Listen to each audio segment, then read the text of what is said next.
All right, sir, we are live and recording. Very good. Thank you. Well, good morning. Today is January 26th, and this is a regular meeting of the Kings County Board of Supervisors. Due to issues arising from COVID, the board is using a teleconferencing format for today's meeting. Most board members are not in the board chambers today. We are participating via the World Wide Web. If you would like to make a public comment today, please make sure you are identified by name in the WebEx system. For those interested in commenting during unscheduled appearances, please use the raise your hand feature and wait to be recognized. Each speaker will be allowed up to 2 minutes for public comment. Each vote today will be a verbal or voice vote so that members of the public can hear how each board member has voted. After we have had a motion and a second regarding each item we are taking up today, we will be doing a roll call vote by district. Madam Clerk, will you please call the roll? Joe Nebbs. Here. Richard Valley. Here. Doug Verboon is absent. Craig Peterson. Here. Richard Fagundes. Here. Thank you. We have 4 present, 1 absent. On to the invocation, and we would invite Andrew Cromwell from the Koinonia Church to please do that for us. Absolutely. Good morning, all. If you would, just bow your heads and we'll pray together.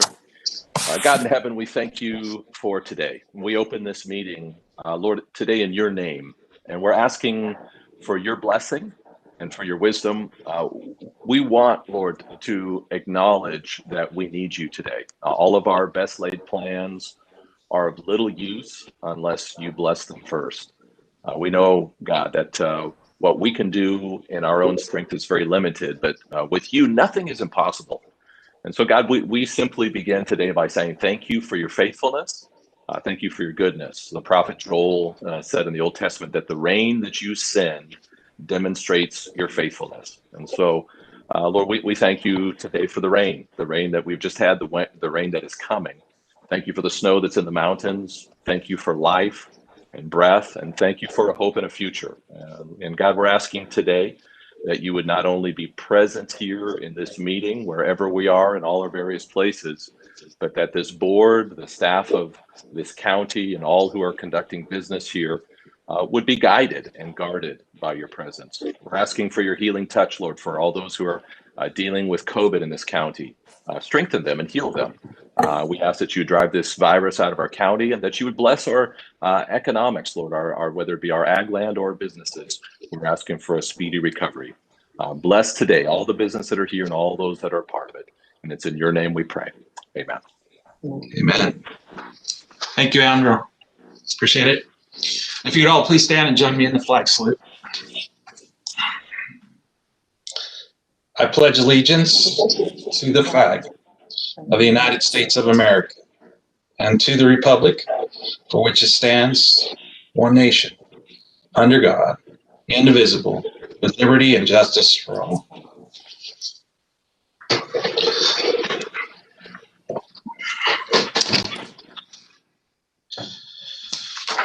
All right.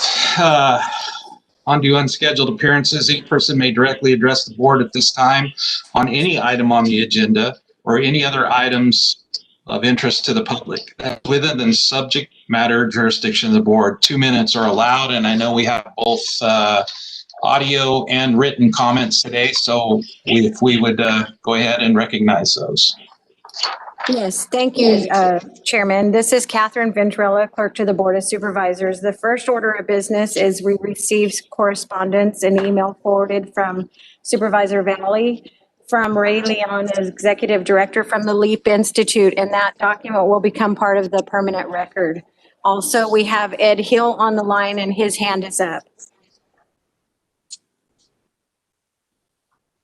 Good morning, Mr. Chairman, members of the board. Ed Hill, Director of Kings County Department of Public Health. I would like to inform your board today that this is Nancy Gerking's last board meeting. After 37 years of dedication to the County of Kings, Nancy is retiring. She'll be riding off into the sunset at the end of this month.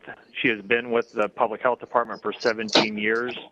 During that time, she has served in the fiscal division of the department where she managed multiple programs and grants, and she moved to the position of assistant director a little over a year ago. And her dedication and contributions will be greatly missed. With that, I'd like to extend a thank you and a good luck to her as she looks to her retirement. She's on the phone with us today. I'm not sure if she wanted to make a statement as well, but I just wanted to let your board know because she has been with the county for such a long time and has been part of this family. And we, again, wish her all the luck and happiness in her retirement. Well, thank you, Ed. And yes, thank you, Nancy, for your commitment over the years and it's employees like you that make Kings County what it is, and wouldn't be possible to do the things we do without folks like you. And again, so thank you so much for your service to Kings County and the people of our communities. Chairman, we also have Keith Fagundes. Okay, go ahead, Keith. Good morning, Chairman Peterson. I wanted to take 2 minutes just to let the board know a kind of a status for the DA's office for the end of the year of 2020. And once again, for our 6th straight year, we finished the year with 62 cases waiting to be reviewed by 22 attorneys, as well as 92 cases waiting to be processed by clerical to court, which is a phenomenal number. By comparison, in 2015, there were 2,100 cases waiting to go to court and 1,800 cases waiting to be reviewed by attorneys. So that statistic in and of itself is a phenomenal number. But more importantly, our child advocacy grant, which is going on our 3rd year, has been a victim-centered idea that has been enormously successful. So I wanted to give your board a heads up that we plan to put on a board agenda study session for a family justice center soon. And it will not only give you some statistical analysis of the DA's office and what we've been doing the last few years, the advancements made, but also what a family justice center can do for the county as a whole with all the various service providers we have coming together. So with that, if you just pay attention, or if we're at some other function and you want to know more, certainly look me up. You all have my number. I'd be happy to expand upon the family justice center concept and all that's needed to make that a success for Kings County. With that, I'll finish those comments. Thank you.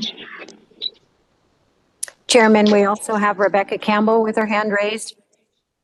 Okay, Rebecca, go ahead. Good morning, Mr. Chairman, members of the board. I have 2 items this morning. First, I want to request that we move the study session A up before item D on the agenda. And also, I want to inform the board that it took about a year because the recruitment was placed on hold due to prioritizing the pandemic, but I want to introduce a new member of the office. Matthew Boyette has been hired this past week to start as an administrative analyst. Matthew Boyette has been with the county for quite some time. He served in the job training office, and he served at behavioral health, and he's also helped out. He served in the fire department and also helped out in human services. So many of you probably know Matthew Boyette, and I just want to introduce him and welcome him and let your board know. Thank you. Thank you, Rebecca. Okay, further public comment. I know we had a request as well from maybe someone from Valadeo's office. Chairman, it doesn't appear that they are online. I did send them the information. Oh, I apologize. They are there. Good morning, everybody. Good morning. Thank you for having us. My name is Weston Anderson. I'm District Director for Congressman Valadeo, and this is Clayton Smith, district representative for Tulare and Kings County for the congressman. We just wanted to stop in and say, hey, everybody, and welcome. Welcome us and thank you for having us today. We will be excited to be working with everybody going forward in these next 2 years on anything that we can help with. So Clayton will be the Kings County person, and I'll kind of pass on over to Clayton so he can introduce himself. Yeah, hi everyone. My name is Clayton Smith, recent graduate of Oklahoma State University. Here in the Valley now on Valadeo's team at the district office. Looking forward to getting to know some of you more. I know I've met with some of you already. Plan to meet with some of you soon, but hopefully to build that relationship over the next 2 years. And thank you guys for having us again. Well, thank you and welcome. Look forward to working with you to solve the problems of Kings County, and congratulations to Congressman Valadeo. And, thank you so much. And go ahead. I was going to say this optical illusion. We're actually really far apart. I'm screaming into the microphone. It feels pretty far. So thank you again. Very good. Thank you. Catherine, any further comments? I do not have anyone else with their hand raised. Mr. Chairman, Yes, sir. thank you for recognizing me. I just wanted to spend 10 more seconds on what the clerk brought up in regards to the letter from Avenel as we added to the record. I appreciate that. But that was on the topic of the council asking the Kings County Board of Supervisors to keep in mind the priority of farm workers as we do this vaccine rollout. And so I know a lot of that, probably 100% of that comes from the Fed and the state, the tiers on that. And so I had that discussion with Mayor Preciado to let him know that, we've been following what's been coming down to us. But I do agree with that and support that as well. And I just wanted to put the topic of that letter on the record. Thank you, Mr. Chair, for allowing me to expound on that. You bet. Thank you. Okay. Check one last time. No further public comment? No, we do not. Very good. Okay, thank you. We will move on to approval of minutes from January 12th, 2021 regular meeting. I missed that. Sorry. Mr. Chairman, is there no comments, questions or comments on the approval of the minutes? All approved. Second, Mr. Chair. Okay, we have a motion and second to approve the January 12th, 2021 minutes. Madam Clerk, please call. Joe Nibbs, Yes. Richard Valley, Aye. Craig Peterson, Aye. Richard Fagundes. Yes.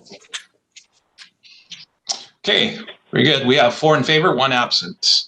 We'll move now to regular agenda items and administration with Rebecca Campbell and our quarterly report with Bob Henry from Kim Waste Management.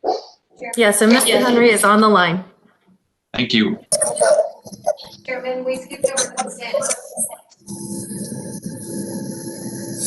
Can you hear me, Craig? We skipped over the consent calendar. I can barely hear you. Mr. Chair, we skipped the consent agenda. If we could take care of that in order, that would be great. Very good. Thank you. Thanks for the reminder. We got some terrible feedback, but thank you. Okay, on to the consent calendar. Are any chair would entertain a motion to accept? We're going to so move. Second, Mr. Chair. Approval, correct. Very good. We have a motion and a second. Madam Clerk, please call the roll. Joe Nibbs, Yes. Richard Valley, Aye. Craig Peterson, Aye. Richard Fagundes. Yes. Motion passes. We have 4 in favor, 1 absent.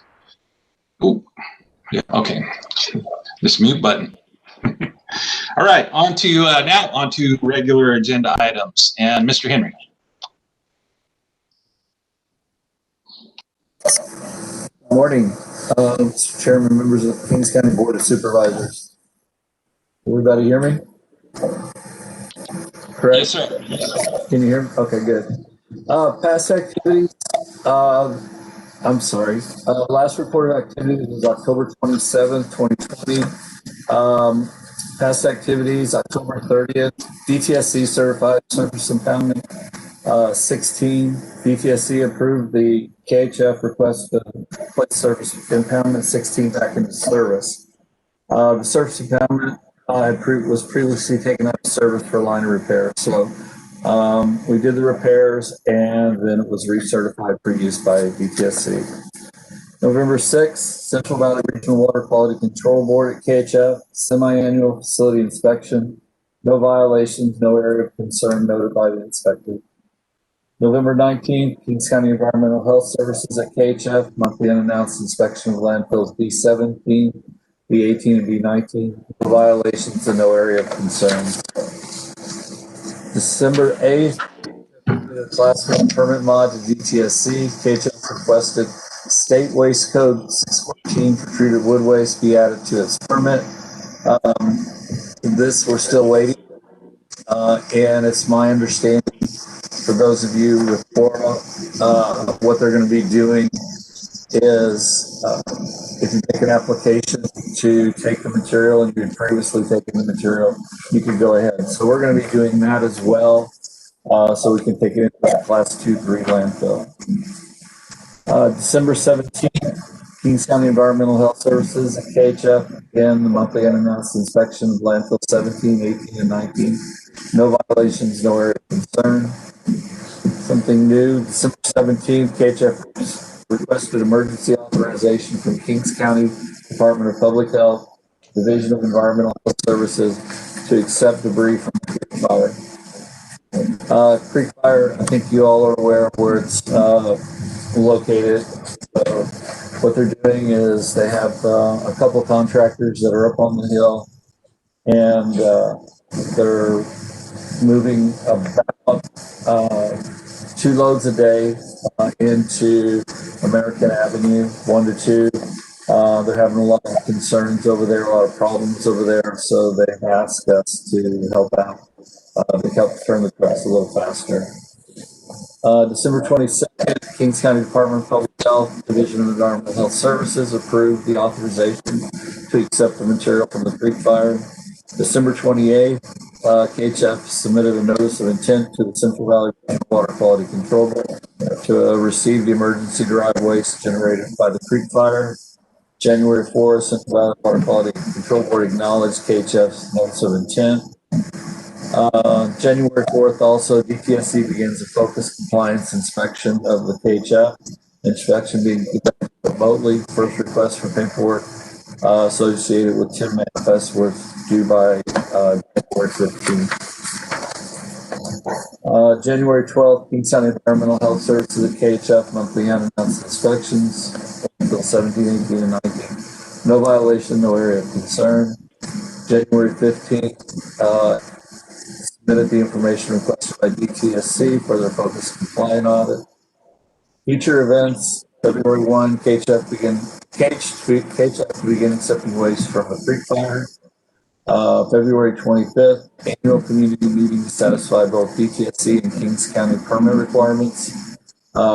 This was reviewed with Chuck Kinney. And then for the annual community meeting, it will be a Zoom meeting to include the following.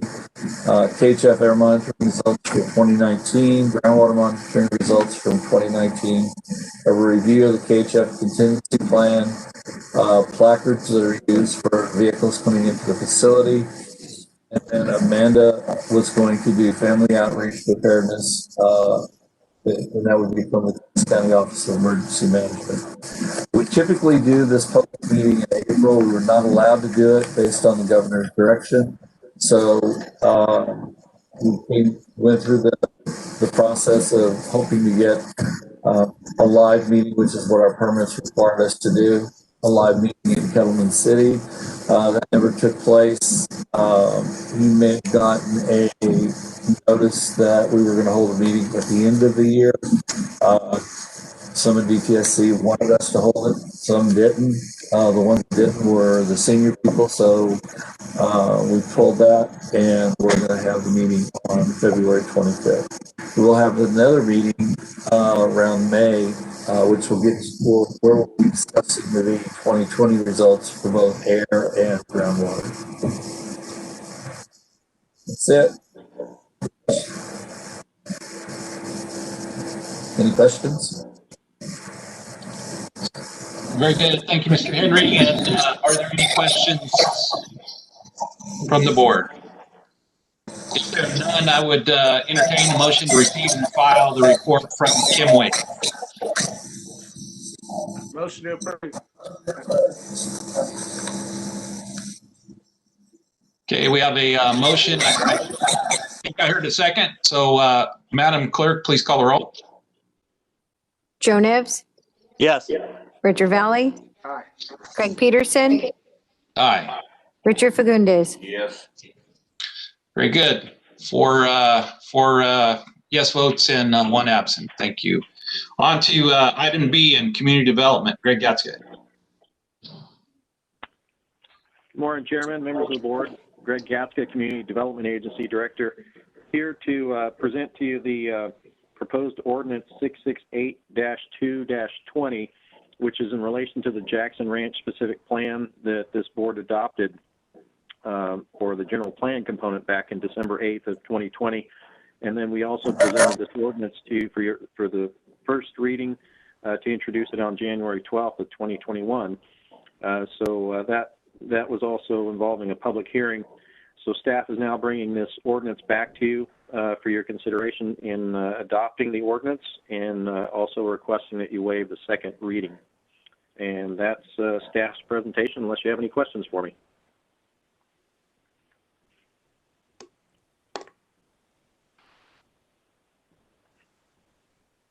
Does that require a motion, Mr. Chair? If so, I'm happy to make it. Chairman, you seem to be muted.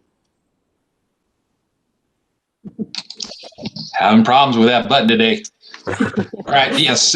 No, we do need a motion to approve and waive the reading. So. Motion to approve and waive the reading, Mr. Chairman. Second. Very good. So we have a motion and a second. Madam Clerk, please call the roll. Joe Nevs, Yes. Richard Valley, Aye. Craig Peterson, Aye. Richard Fagundes. Very good. We have 4 in favor, 1 absent. Okay, on to item C, administration, and a couple items here. Good morning, board members. Good morning. Terry Martinez, administration. So the first item is the National Schools Choice Week. It is celebrated across the country by millions of students, parents, educators, schools, and organizations to raise awareness of the need for effective educational options. School choice is the process of allowing every family to choose the K-12 education options that best fit their children. Every child is unique and all children learn differently. Some children might succeed at neighborhood public schools, while others might fit better at charter, magnet, online, private, or home learning environment. The National Schools Choice Week shines a spotlight on effective education options for children and is the world's largest celebration of opportunity in K-12 education. At this time, I request your board to adopt a resolution recognizing January 24th through the 30th, 2020 as Kings County Schools Choice Week. Thank you, Kyria. Board, what's your pleasure? If there's no question and no comments, I'll move to approve the resolution. Very good. We have a motion. Is there a second? Second, Mr. Chair. Okay, we have a motion and a second. Madam Clerk, please call the roll. Joe Nevs, Yes. Richard Valley, Aye. Craig Peterson, Aye. Richard Fagundes. Yes. Very good. We have 4 in favor, 1 absent. On to the next item, please. Okay. Good morning again. It's Kyria Martinez, administration. On March 4th, 2020, the governor declared state of emergency in California to help combat the spread of COVID-19. In support of these efforts, the Board of Community Corrections released a non-competitive formula-based request for application. Allowable projects and purchases included but not limited to overtime, equipment, hiring, supplies, training, and medical needs, and addressing the medical needs of inmates in state and local prisons and jails. The due date of this application is February 1st. The grant requires no match funding. However, there is a mandatory pass-through requirement to a community-based organization impacted by COVID-19. In order to apply, the lead agency administration had to develop a local advisory steering committee that included local stakeholders who have experience and expertise in respective programs. Since administration had already another steering committee for the Edward Bryan Memorial Justice Grant, the JAG program, it already was meeting annually, so administration corresponded with that existing committee to participate in this grants advisory committee process. The committee met on December 16th, 2020, and recommended to upgrade technology equipment, including laptops, scheduling software, conference equipment, inmate welfare check equipment in the jail to reduce exposure risk to inmates and staff. This was also to improve technology equipment for inmates for their outside services, including court attendance, faith-based activities, and social health services. There is no impact to the county general fund. If awarded, Kings County would receive approximately $198,072 over the grant period beginning March 1st of 2021 and ending in January 31st of 2022. At this time, staff is requesting to adopt a resolution authorizing the county administrative officer to submit a coronavirus emergency supplemental funding program application. And if you have any questions, I'm available to respond. Thank you. Very good. Thank you, Carrie. Questions? Questions, Chair? Supervisor Valley. Thank you, Mr. Chair. Thank you, Kara, for the presentation. Just a couple of questions. Were all the public safety departments in the county made aware of the opportunity? They get a chance to decide if they wanted to apply or participate? Yes, Supervisor. Actually, our local advisory committee does have a participation from every department. So we have the sheriff's office, we have a member of probation. Actually, Kelly Zuniga, actually, when we talked to her about this, she actually had said that there was kind of a conflict because I believe she sits on the Board of Community Corrections Board. So, you know, she said she wasn't, she would excuse herself, but she did supply someone from her staff to attend our committee. We have someone from behavioral health, human services. Yes, everyone was notified. Mm-hmm. Okay, thank you. Two more, Mr. Chair. The items covered under the grant, what we're applying for, were any of those items already applied for or presented to the board under any of our previous agenda items relative to the CARES funds that the county received? No, these are additional items that were, no, the answer is no. Okay. And then last question, the paragraph 1 of the resolution. I just want to make sure that the language that says the CAO is authorized to submit the grant proposal, including any amendments here on behalf of the county. Does that I want to make sure the purpose of what we're being presented today with to apply for the grants, that under the language of any amendments that doesn't change, meaning we don't find out 2 months from now that something else was actually applied for and purchased with the grant. So can you just go over that language a little bit? Yeah, so we actually are going to bring the item back if we are awarded, so we can designate the funding into our budget and also to enter into any kind of agreement with the state. So this is more just a resolution for us to apply. Does that answer your question? But just directly, then, does will the purpose of what we're applying for change? No, no. Okay. The application is almost full, is completed. We did list out in the narrative all the items that we plan to purchase, and so I don't anticipate it changing at all. Thank you, Kara. Thank you, Mr. Chairman. Thank you. Further questions? If not, motion to accept. So moved. Okay, we have a motion, second by Supervisor Valley. Madam Clerk, please call the roll. Joe Nevs, Yes. Richard Valley, Aye. Craig Peterson, Aye. Richard Fagundes. Yes. Very good. 4 in favor, 1 absent. Okay, at this point in time, we're going to move to our modified agenda schedule, and we'll move to item 6A, which is fire department and study session. Chief Lynch. Good morning, Mr. Chairman, members of the board. Bill Lynch, Kings County Fire Department. Here this morning to bring you a topic that's been discussed many times, but not formally brought to the board. It's the consideration of fire services regionalization for Kings County and the city of Hanford. Early on in my return to the position of fire chief, I was approached by the city of Hanford to start some discussion on what would regionalized fire services look like if it were to take place in Kings County. And we've had some various discussions with the fire department, Hanford Fire Department, and with some of their administrative staff. And we both decided that it's probably time to put this out on the table and have the political powers actually take a look at it and decide whether we want to move down this road. So my presentation today is brief. It's not in depth. I can answer questions. I believe Chief Pendergrass may be on the line also listening, and I can probably get answers from him if you need some. But going forward with the regionalization study is what we're going to do today and actually talk about it. So what is regionalization? The Webster's dictionary version is that it's combining or consolidating of services to increase effectiveness and capabilities in a given region. Fire services are fire services regardless of what community you live in. Their effectiveness and their capabilities, believe it or not, for us here in Kings County, we're basically kind of at the same level with our services. So it does make sense. It does make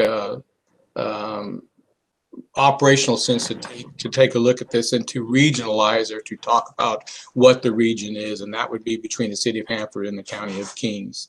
You can go to the next slide, Rebecca. So what is it? Fire services, we deliver the same services day in, day out the same way. For the most part, emergency services, while they are different, each call we go to is different. The way we approach those calls and the way we respond is the same for every fire department across the country.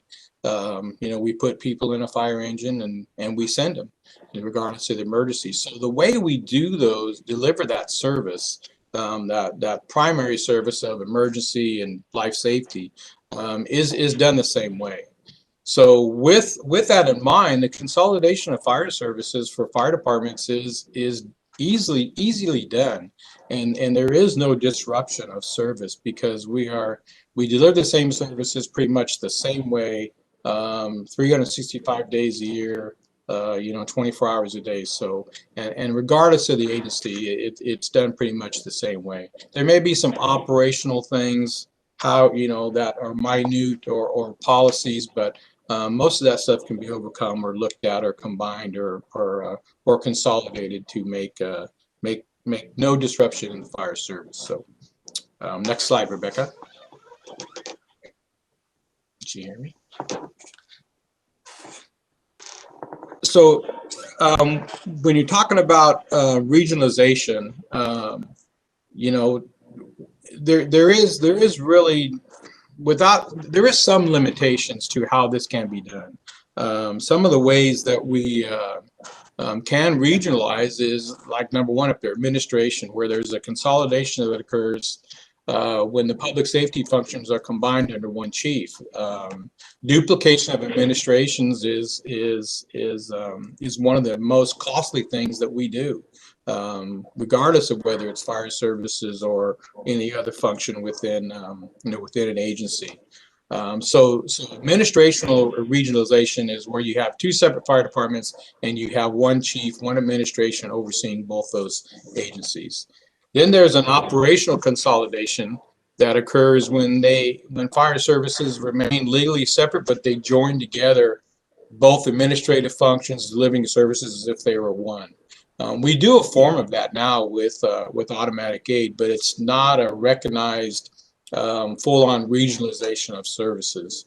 And then the last part is what would be you're probably more familiar with is the term consolidation. It's a full consolidation of both agencies into a single agency single demands, single community, and that's typically what happens when you talk about a full consolidation. All the political and jurisdictional boundaries become invisible, and it becomes one separate entity. Okay, Rebecca, you can there you go. With that full consolidation comes these two considerations. What about autonomy and identity? These two things are probably the major factors that can disrupt or derail a regionalization effort just by who is the agency. Have they lost their identity? Have they lost their history? That's happened many times in documented history of regionalization or consolidation of fire services. The whole thing was derailed because agencies didn't recognize the importance of this identity and this history. In my thought, in my world, Chief Lynch's world is both agencies would keep their history and their identity. There's no reason to do away with the fact that Kings County started a formalized fire service in 1928 and the city of Hanford in 1891. There's no reason to do away with that. We have to be proud of those facts and look at the regionalization as a forming or combining of both those long-term systems that were out there to provide protection and embrace that. Rebranding is something that I think may happen, may or may not happen down the road if we were to consider regionalization and move into this. Rebranding of the agency, what I mean by that is calling it something else, changing patches, changing stickers, re-lettering fire engines or fire stations. I think that's something that can wait, and we do have time to consider what that may be moving forward or moving along into a regionalization. And my thought is considerably, maybe even 5 to 6 years out before we consider some kind of rebrand. Okay, Rebecca, next. So what are some funding possibilities for regionalization?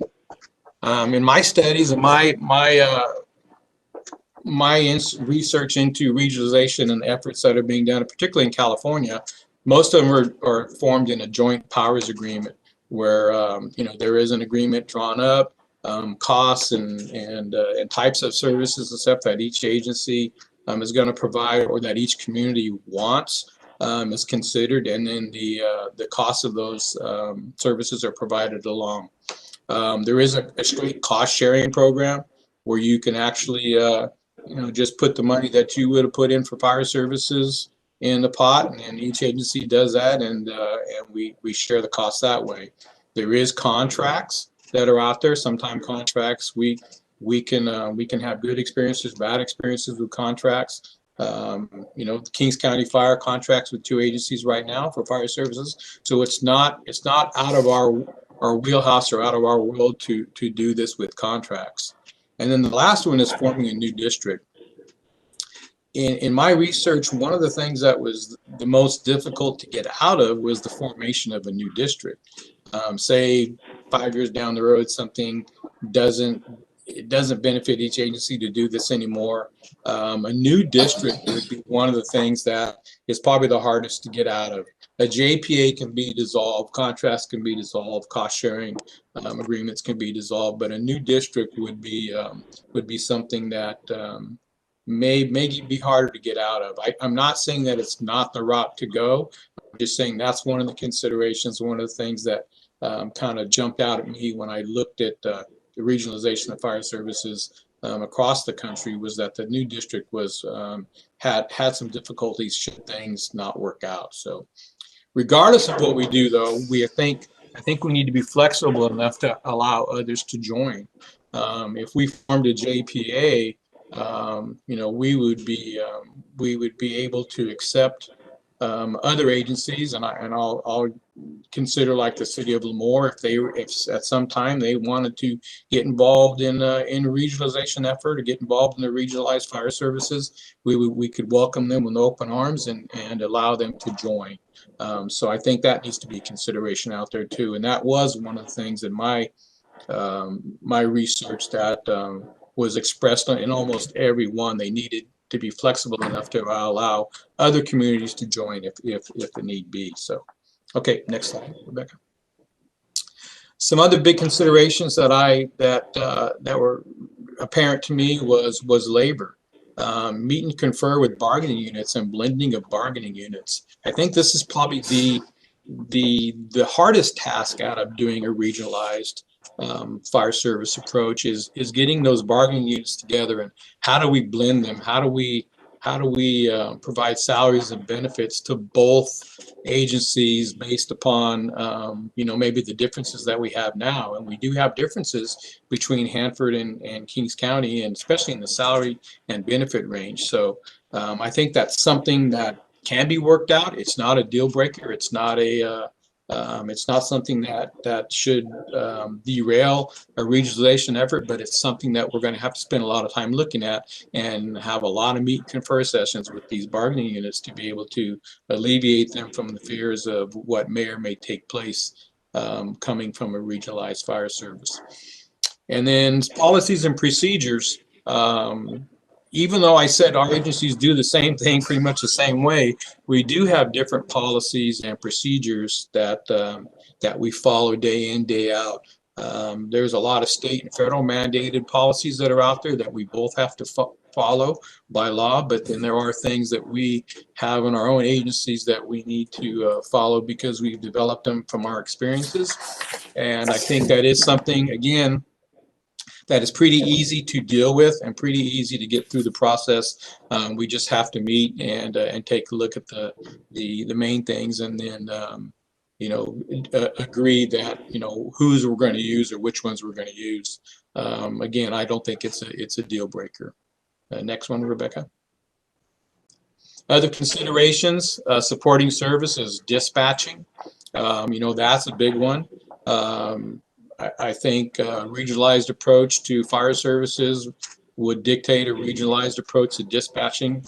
Whose agency we use, I'm not sure yet. Of course, I would be advocating for Kings County's dispatch because it's the one I've spent a lot of time with, and we've made a lot of improvements with over the years. But that's something we have to consider. Whose human resources agency do we use? Whose legal representation do we use? I think all that stuff has to be worked out as part of a plan that's developed as we move forward and study regionalization. Whose payroll system do we use? We both get paid the same way. Kings County and Hanford City works the same amount of hours per week, and so there isn't a big rub there. But which system are we going to use? Whose fleet system are we going to use? We have a complete opposite fleet system than what Hanford does. They use their own internal fleet department, and we have a contract for our fleet services and fire. So we have to look at those things. What type of communications are out there? Luckily, most of our communications right now are based on grants and things that we've done in the past, and we have a lot of similarities in communications. So that's not a huge factor, but it's something that has to be looked at. And then as we move forward in this, I'm sure there's going to be other things that are going to come up, things that we may not think of at the forefront. And we're going to have to just discuss those issues and move through them and come to some agreement. So next, Rebecca. So talk a little bit about where we are now. Well, we just approved an automatic aid agreement with Hanford that put closest resource available to respond to the incident. So, we are doing a lot of these things already. We are operating at times as almost as one agency already.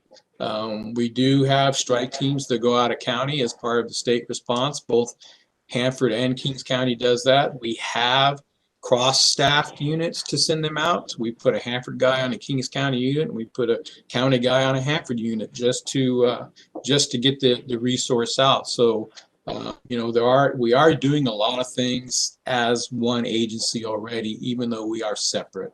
Talk a little bit about Office of Emergency Services.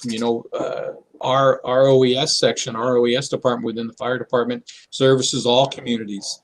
Helps with assisting with emergencies and response to emergencies. So that office right there is already crossing boundaries and doing things that that are regionalized.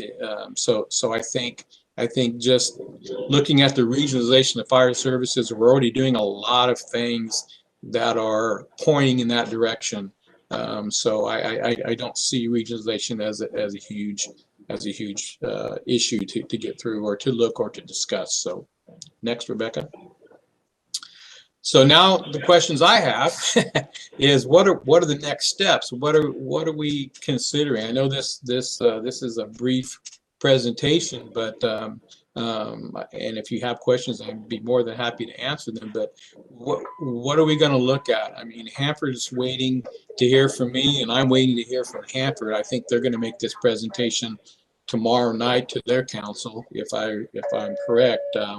So what I guess my question to the board, Mr. Chairman, is do we want to move forward with discussions with them?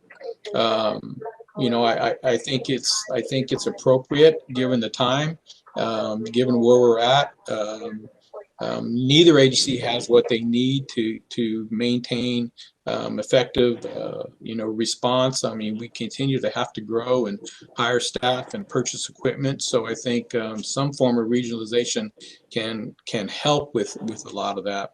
And many of our early discussions right now have proven that is a fact, that we can provide this service in a better way. So I think coming out of that, some working committees being formed,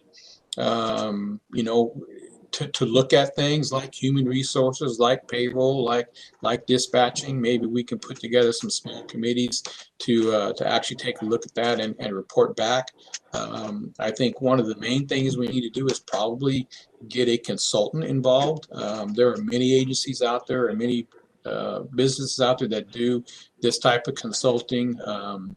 Since we're so closely related right now in the way we're doing things and how we're responding in our automatic aid agreements, I don't think some kind of study would be a huge year-long, involvement of looking at each agency. I think it could be done relatively quick. We do have a fire friend that does that work. We've kind of ran this by him, and he agreed. That it is something that could be done relatively quickly and get some of the answers back and some of the questions answered, relatively easily. So I would push for some kind of study being done, and then a transition team. Who's on our transition teams? I think we have to have members of not only the fire service, but members of HR, members of finance. I would even entertain a political side to that, where we have members of the Hanford Council and members of the board involved in some kind of transitional team if we move down this path to fire services regionalization, because I think we have to maintain that transparency on this whole thing, and transparency is probably one of the key things involved in this whole approach, or this whole impact of this study is being upfront and showing the communities what the benefit is to regionalization.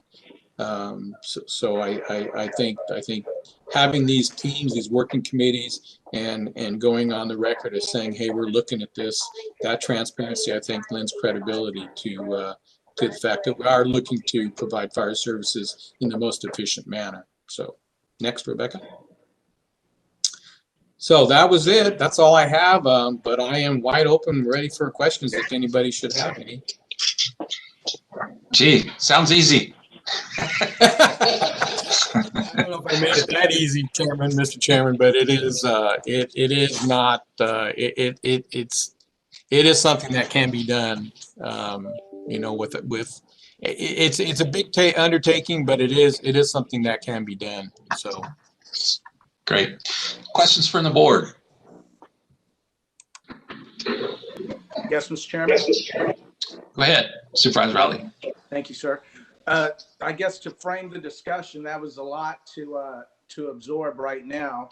I know it's the first pass through, but does this just affect our services around the city of Hanford, or is this a thought process that affects the whole county, including our rural communities where we're at right now? Yeah, Supervisor Valley, I think what this does for us is it doesn't just affect around Hanford. I mean, it makes these resources available for response across the county.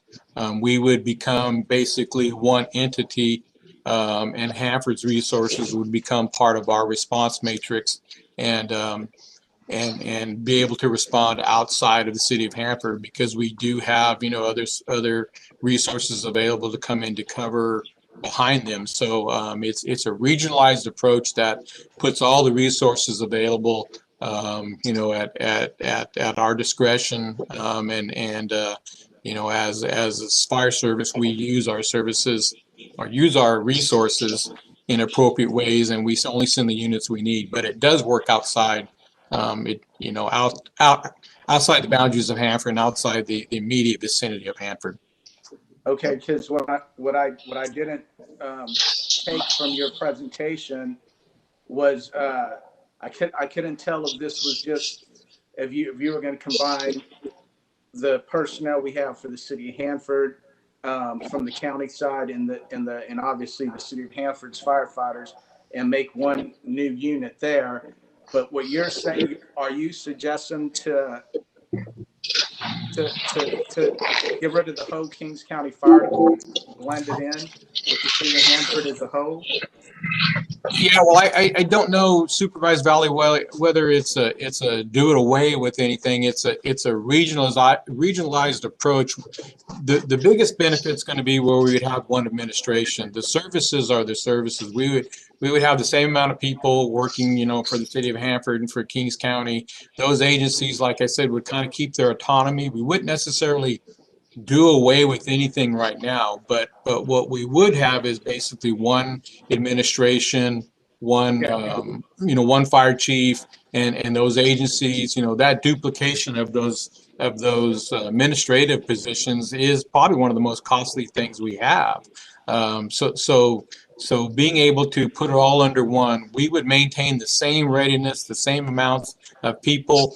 We would just have a larger pool to draw from to go to emergencies. Does that help you? Yes, I didn't pull that at all because I didn't hear you talk about communities like Avenel or Corcoran, Stratford, Armona. All I heard was city of Hanford, and so excuse me for not catching that. If you permit me, Mr. Chairman, I probably got like 2 or 3 more. Does this conversation stem from rank and file? Because I don't believe I've heard this as a priority from the Kings County Firefighters Association, the men and women that serve in uniform in the Kings County Fire Department.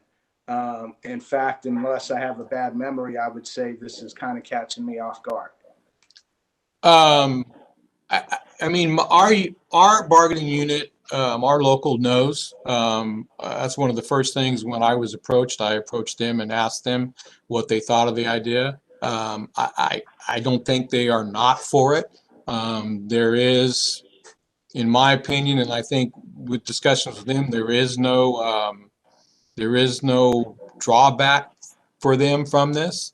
It doesn't decrease their rates of pay, doesn't decrease their ability to get time off, doesn't increase you know, any negative impacts to them. I think what they realize, just as I do, is it's a increase in the capabilities and the efficiencies of the department, and I think their current local board embraces that, and that's the message I've gotten from them, you know, over a period of time now since I've come back with in my talks with them, is that they have actually embraced.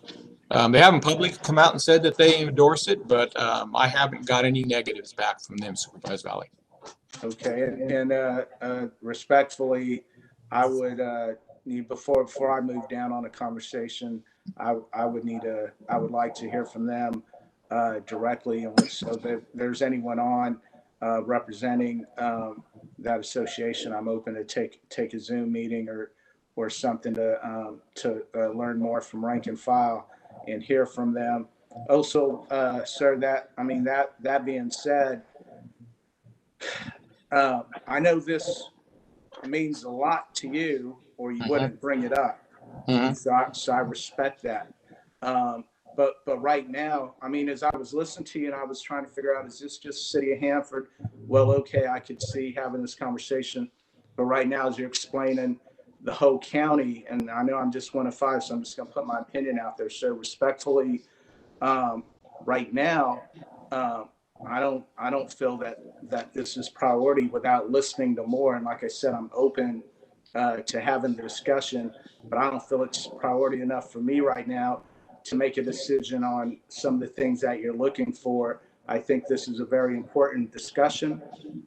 Requires a lot of respect, a lot of listening as well, which I look forward to doing.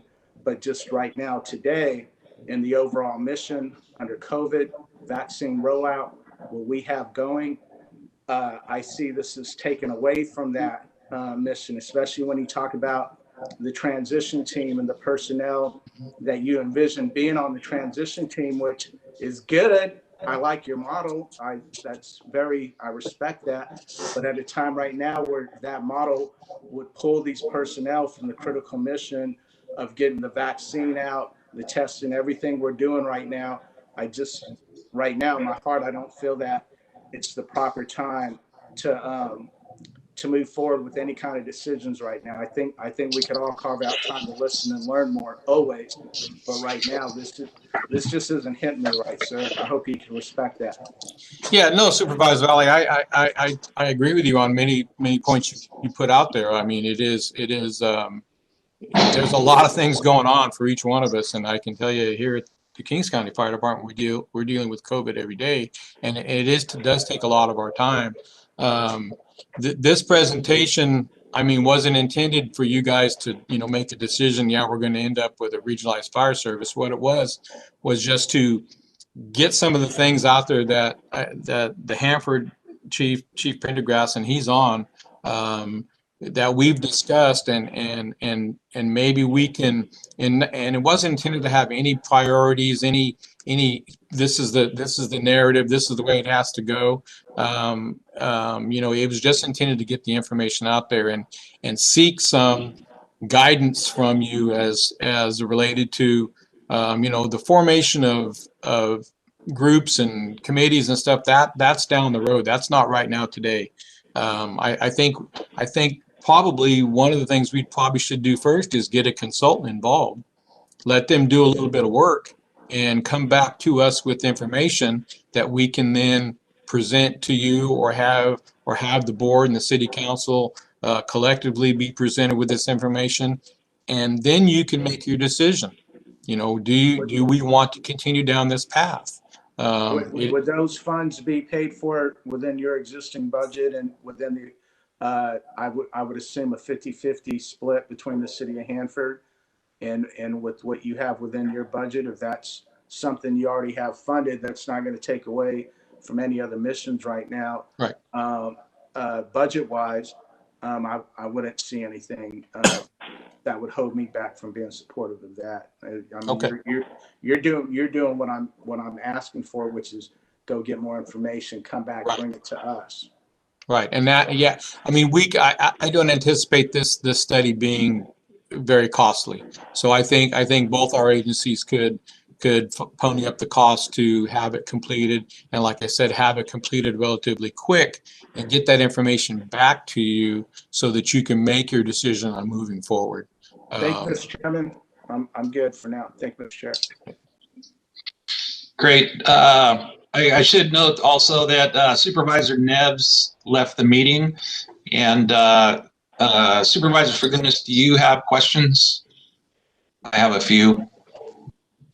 I haven't got any question. I just had a couple comments. I've seen a couple of incidents that I've approached when both of these forces have worked on a fire, and I really am pleased to see how they work together as it stands right now. And I don't really think it'll be much of a problem to get all the ideas in the same pot, get them figured out, And both chiefs could work this out very easily, I think, and I'm very, I like it. I like to see that happen. Okay. Thank you. And Chief, I have a few comments and questions. Obviously, I've been outspoken before about some of the contracts that we have countywide, and that always concerns me when it comes to the cost of things like this. Regionalization. I mean, obviously, to be more cost effective, but I think the challenge will be inheriting or combining these organizations. And I just look at your challenge with respect to staff. You may have two members of different agencies doing the same job, and at least currently being paid different levels, and inheriting cost of unsustainable wage agreements is a concern to me, because we're not going to go down. Their members aren't going to go down to possibly where we are, and we're probably not going to go up to where they're at. So that is going to be a big hurdle for you, and I don't know how you address that, but that really challenges expansion.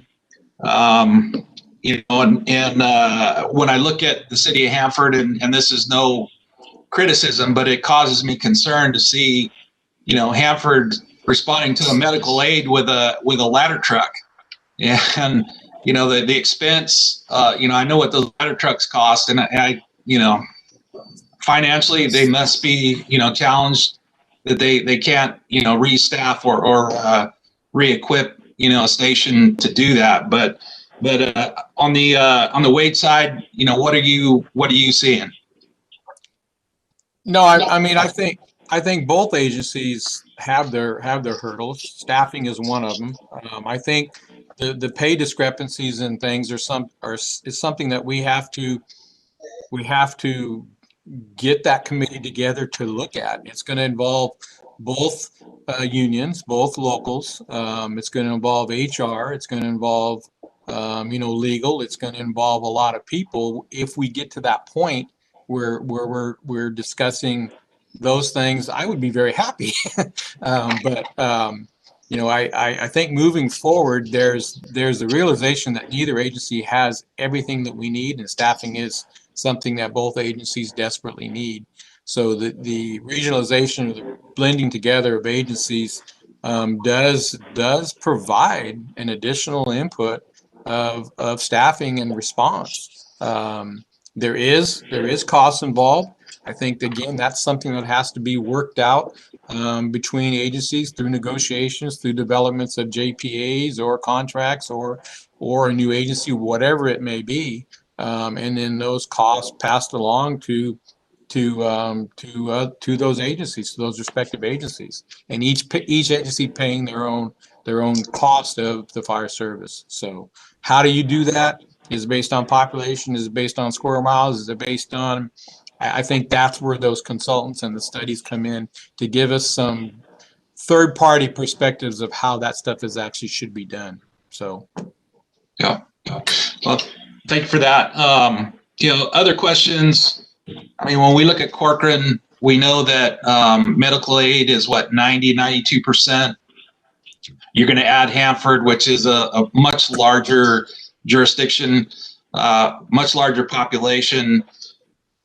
So you're going to add a big hit to that budget. I mean, that is the typical response could be medical aid. And again, my concerns, I know again, the cost of medical aid response is very high, and it takes a toll on the department. I'm just curious how you view that impacting the response of the county. Well, the impact to it of additional response. I mean, Hanford and Kings County both have our staff. We run our calls now. We run relatively the same amount of calls as Hanford does. They have staff to facilitate that. That staff will still be available to facilitate those calls. They're going to be running the medical aids because for everybody, 90% of the call volume is medical aid. That's the business we're in. So I don't see a huge impact necessarily to the Kings County Fire Department. Because the staffing that's available is still going to be the staffing that's there. We're not decreasing staffing anywhere or changing staffing amounts anywhere. We're just regionalizing and putting two agencies together under one administration, basically. Yep. Right.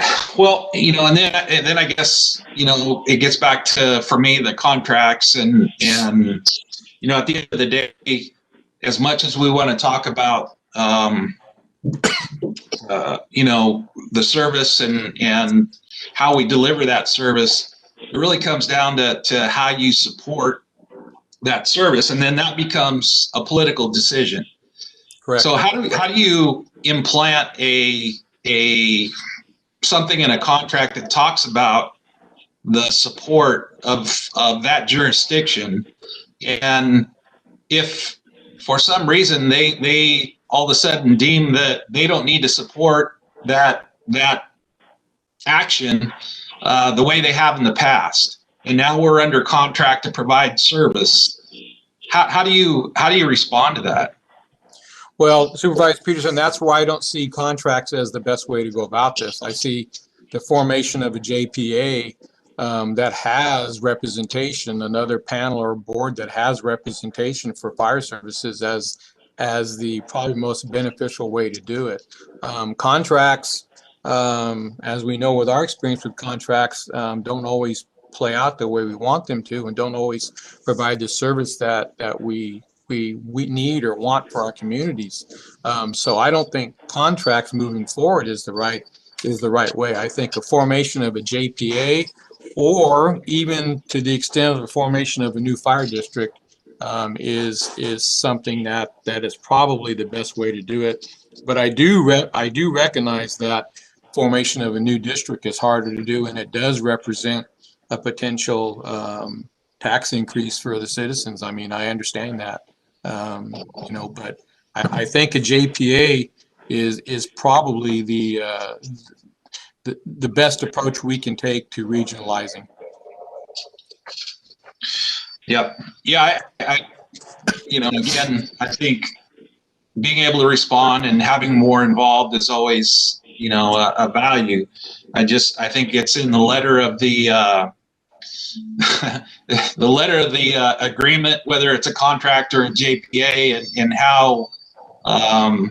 and how we fund those things, and the commitments to fund long term those organizations, so I'm not going to speak in opposition to this today, but we'll follow closely with your efforts and look forward to the information that you bring back. And I would also recognize that Supervisor Doug Verboon has joined the meeting, and Supervisor, I'm not sure if we're on the fire contract issue, and if you have any questions at this time.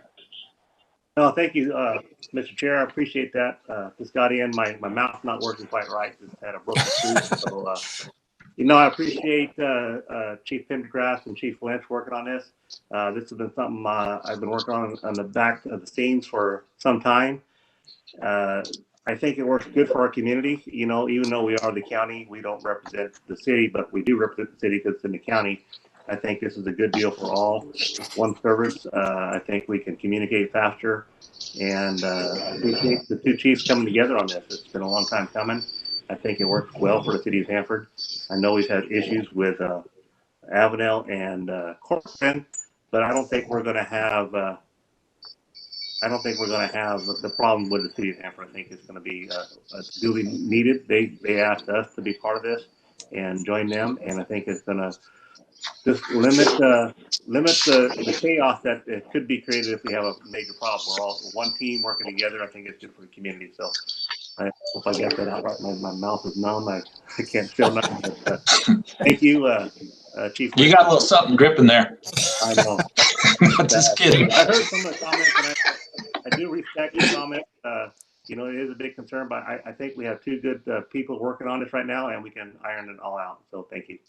Yeah, and I think the elected officials have much more of a stake in this than actually the fire chiefs do. I mean, when it gets to the certain point, I know, you know, Supervisor Valley's concerns and worries are echoed by us as the fire chiefs, you know.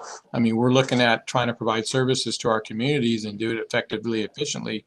But this is a lot to take in. I agree with him. It's a lot to digest. But I think what we're looking for is just the political ability for you to say, yeah, go take a look at it some more, bring back some more information. I think that's what we're looking for. And I see Chairman Peterson, I see Chief Pendergrass is on the line. Could I get a moment for him to say anything if Sure. cares to do so? Yeah. Please do. Hi, good morning, Supervisors, through the chair. Steve Pendergrass, Hanford Fire Chief. I've been listening to all the comments that have been made on here, and so something to consider, Supervisor Valley, you mentioned that kind of like a sense of urgency that that shouldn't exist in a COVID time. And while I'm not opposed for or against regionalization, I'm always for gathering information. And that's what Chief Lynch was seeking, is that you authorize the formation of a committee to seek information so that information can be brought back to your board and also to my council. So at no point, all of the things that have been discussed, Chief Lynch and I have discussed pretty thoroughly, and they are going to be significant challenges. The problem is it's always a backdoor conversation, and every time everything's a backdoor conversation, that's all it ever stays, is in shadows. And so the point being, like Chief Lynch had said, was transparency. So instead of unions talking about it in back doors, if a report is actually developed and filed, then it's always on a shelf that somebody can pick up and say, okay, this is why we did it, or this is why we didn't do it. And at no point is Hanford seeking to consolidate with Kings, unless that's the direction of our council and your board.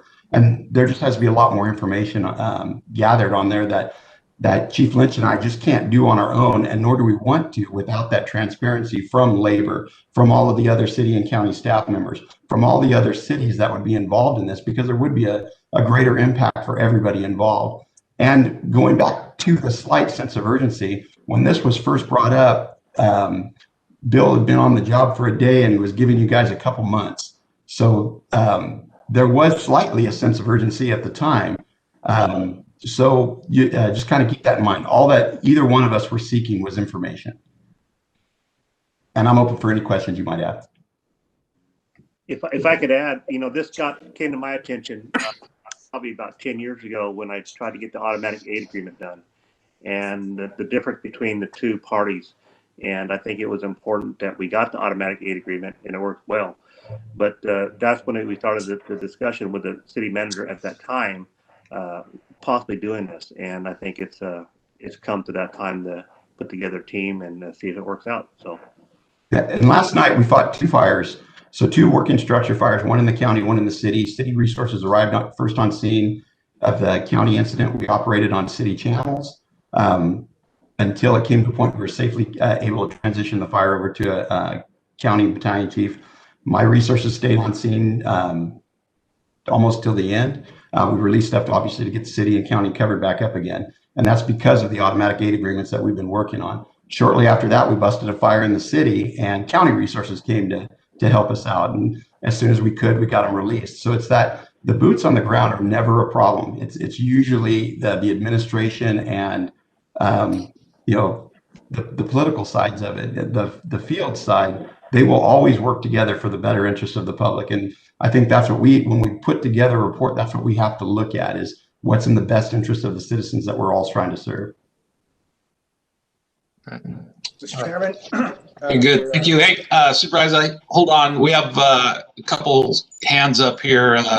One is from Sheriff Robinson. Sheriff Robinson. Can you hear me okay? Yes, sir. Yes, sir. Hey, thank you. I appreciate the moment. I'll keep it super brief because I don't want to drag this out. Just a quick refresher. We went through this with the trying to consolidate dispatch services a few years ago. And at the end of the day, you know, there was a couple of big hurdles that kept that from moving forward. The city of Hanford City Council declined to continue moving that process forward to consolidate dispatch a few years ago, which would have to be a part of the discussion this time. So if that was a non-starter for them a few years ago and it still is today, that might be a non-starter now. Going with the JPA, one thing we quickly discovered was if you start a new JPA in California, it goes into the new retirement system. Many of Hanford staff and county staff are in the old retirement system, and so you have to figure out a way to deal with that. And that was a big issue that really plays a big factor in it. And then salary at the time for our dispatchers was very close and comparable, which I don't believe is the case currently with the fire staff. So that was a big hurdle as well. So I just wanted to point out some big hurdles. The other big hurdle is the county, we dispatch for a county-wide, and so our system is set up to dispatch through the mountain ranges, et cetera. And we've been paying for obviously the repeaters and the towers on 3 different mountain ranges. And so you have to take that into consideration, is who's bringing what equipment to the table, what are those contracts. And so there's a lot that goes into this. If anyone has the idea that this could be done in a few months, you're terribly mistaken. We couldn't get that done within 2 years. And that was just for consolidating dispatch services. So this is going to take a long time. I'll be happy to participate in it and provide any information that I can from my perspective and the things that we went through and attempted to consolidate the dispatch services. But this is one of those moves that does take a while. And the biggest thing that I saw was relinquishment of authority. And when it came down to it, I think that was probably one of the biggest hurdles that the city of Hanford had, was relinquishment of authority to a JPA, where now the JPA was going to dictate how things were going to operate in the city of Hanford. And so obviously there's been some personnel changes within the city. And so maybe that's not going to be a big issue this time, but it became a big deal then. If Parker's on, Parker could probably speak to it from the city of Hanford perspective. But, you know, it was what it was. And at the end of the day, we all move forward and still work closely together. But it just became a big deal on relinquishment of authority at that time. So I just wanted to throw those things out there. I know it's the same board that we have that went through that with us. And so I don't see our board as having a major issue on consolidating. But it does it takes a huge effort for something like this. And so I just wanted to throw that out there, that we did go through this a little bit with just considering the consolidation of dispatch services. Thank you. Thanks, Sheriff. Supervisor Rowley. Thank you, Mr. Chairman. I want to thank the sheriff for bringing that historical knowledge to this conversation, because that's where I was going when I thought this conversation today was going to be brief. And I know we're adding some time here today because, yes, that's a feeling that I got from hearing the very brief presentation, but then seeing the ask today of what some possible next steps might be. And I don't think there's anything in those asks on that last slide that I believe we're ready to move forward with today. Again, not coming out in opposition 100% to the idea. All I'm saying is that, in my own opinion, Mr. Chairman, is that, yes, there's nothing wrong with going to go get information if the 2 fire chiefs want to work within their department to go talk to all the communities in the county, because again, that part, none of those communities were even mentioned during the presentation. And so to go talk to them and then come back to us and then we can discuss at some point some of what our county fire chief was asking for us, the next steps. But I don't think now's the time to officially pull other personnel from other departments to get on a committee.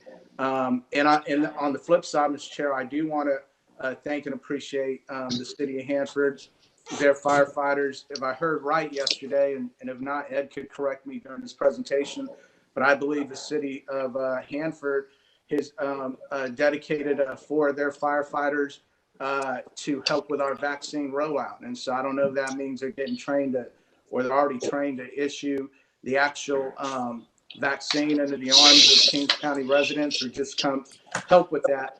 but if I heard that correctly, I do appreciate that. And that also just shows that that's what our priority is right now. We got a lot on the plate right now. We got lives to save. We're not out of this COVID situation nowhere near right now. And I think that needs to be the focus. In fact, I believe we need to focus even more. And that's my humble opinion. Thanks for hearing me out, Mr. Chairman. Thanks, Supervisor Rowley. And yeah, this is a study item today, and you know, we're not making any decisions other than you know, possibly just an investigation into that opportunity, and if it makes sense at all. And I think some of those questions will be probably answered pretty quickly. You know, the tough questions seem to present themselves pretty quickly.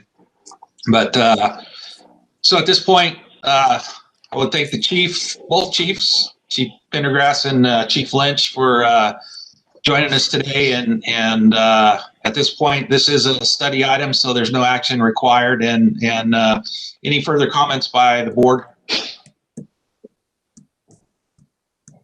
If not, thank you both, and we'll stay in touch and follow the progress of what you're working on, and see where it goes. So at this time, we'll move. Thank you. We'll go ahead and move on to item 5D, which is administration. Rebecca. Yes, thank you, Mr. Chairman. Thank you. So item 5D is related to our weekly update on COVID-19. I do have a couple of state updates, and so I'll jump right into that. The last update was given 2 weeks ago on January 12th. There was a holiday and no meeting in there, so this will be an update for 2 weeks. And then I know that after I proceed, then Mr. Edward Hill from our health department will come on and give an extensive health update. So looking at statewide, there was some information that came out on the vaccines. All states are starting to slowly vaccinate, including California. We are receiving smaller allotments, and states are administering high proportions of vaccine and will receive higher doses as time goes on. The administration of the state continues to press for acceleration of vaccine administration at the local level. And so Director of Finance, Director Keely Bosler, does view vaccines as part of a pandemic emergency response and is committed to providing additional resources to support county efforts in vaccine administration, and also with that coordination. The administration in their January proposal proposed $372 million for vaccines in the budget released. And that number could go up based on the need. The State Department of Finance estimates that California will receive additional monies in the federal December relief package. So $1.7 billion for testing, with an additional $575 million going directly to Los Angeles County. They believe federal guidance for testing funds is broad enough to allow to use those funds all as well on vaccines. They're also anticipating $350 million directly for vaccines. The Department of Finance did state that at least $1 billion of those dollars will go to local health jurisdictions to help with those vaccines. So we'll be keeping a very close eye on that and seeing what comes down the pike on that. There were a couple of letters that did go up to the state administration this week with the frustration involved around the vaccine distribution. There was a call for a reliable forecast of vaccine quantity for the next 4 weeks, updated forecasts weekly, and also authorization of nursing students, retired medical professionals, and firefighters to administer the shots, and the expanded use of National Guard to provide that administration of the shots as well. Yesterday, the governor did give an update, and I hope that you have all heard that the governor did lift the remaining regional stay-at-home orders for the Southern California, San Joaquin Valley, and the Bay Area regions yesterday. They did the state's undisclosed projections indicate that the ICU bed capacity will increase above the 15% threshold set by their data as of February 21, 2021. So that all the counties in those areas will revert back to the blueprint for a safer economy. And our director will talk about that for Kings County as well. He also talked about, the governor talked about vaccine changes coming ahead. He took the opportunity to promote the state's new vaccine appointment and tracking system. That system is called My Turn. So we'll keep an eye out for that and share information on that as received. And that is expected to be available next month. The governor also acknowledged the concerns related around the vaccine data system, and they are undertaking a data scrubbing operation this week to unravel any issues in that system, and so they can double check those reports. Also, the governor announced vaccine eligibility changes, going from an equity-based system to distribute on an age-based system. This means that the vaccine providers must continue to prioritize Phase 1A, which includes healthcare workers and long-term care residents, and Phase 1B populations, which includes individuals 65 and older and workers in the following sectors. That would include education and childcare, emergency services, and food and agriculture. After that, the state will adopt a simplified system based on age, likely starting with ages 55 through 64. I wanted to let the board know that the governor and legislation did reach a deal on tenant assistance and COVID-19 eviction limitations, which will be issued in identical bills. That would be Senate Bill 91 and Assembly Bill 80.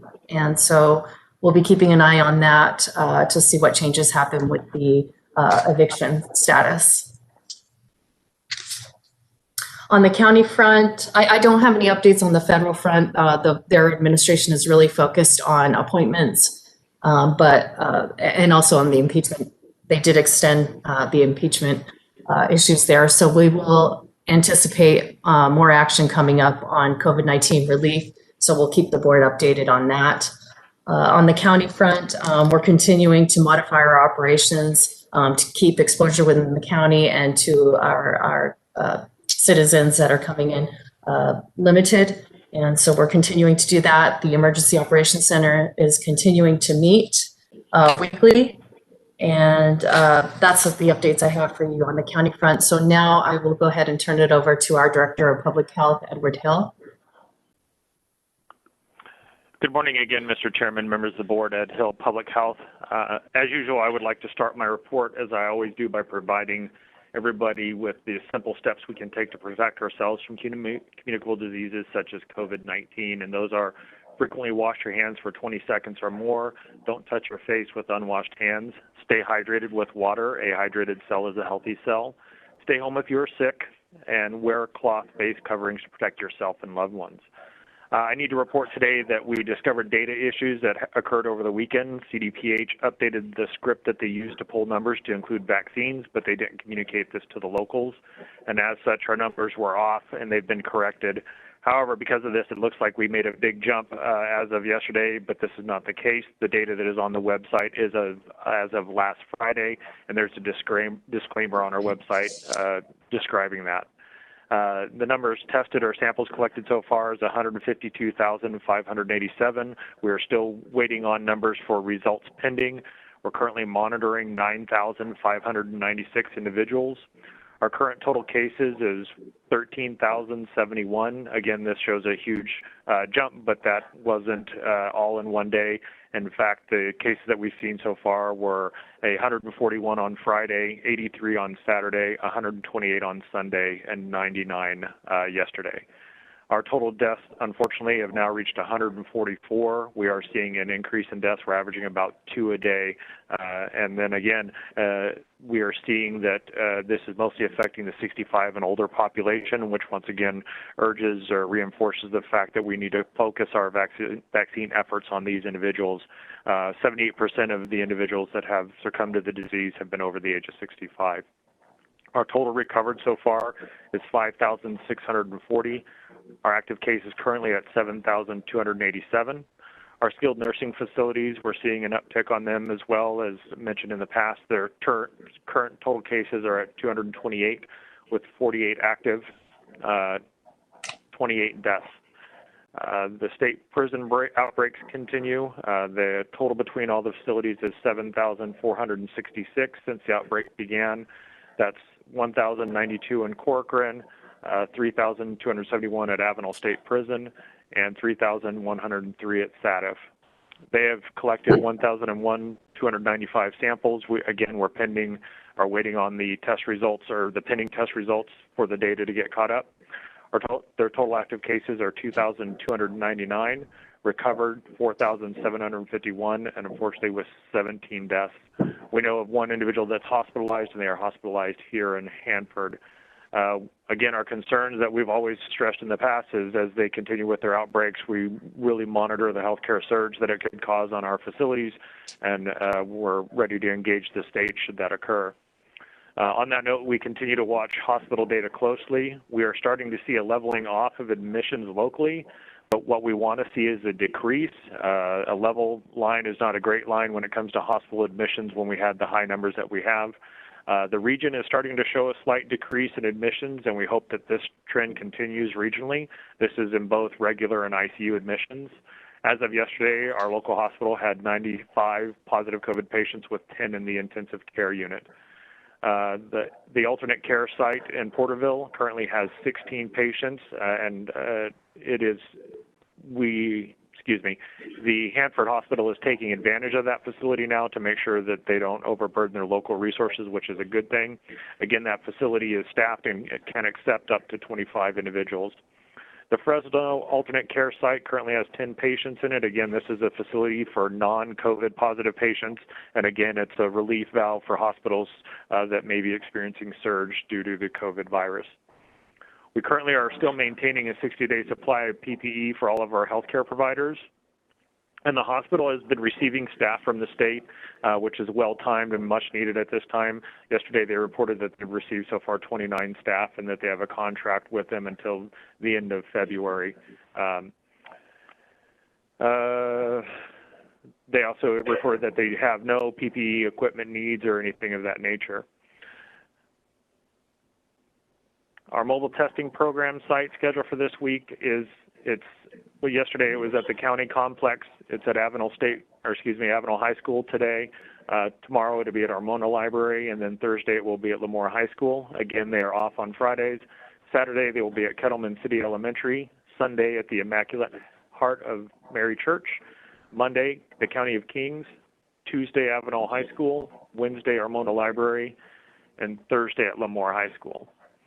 We continue to hold regularly scheduled follow-up calls with the State Unified Support Team, and they help us work through any issues that we may be experiencing.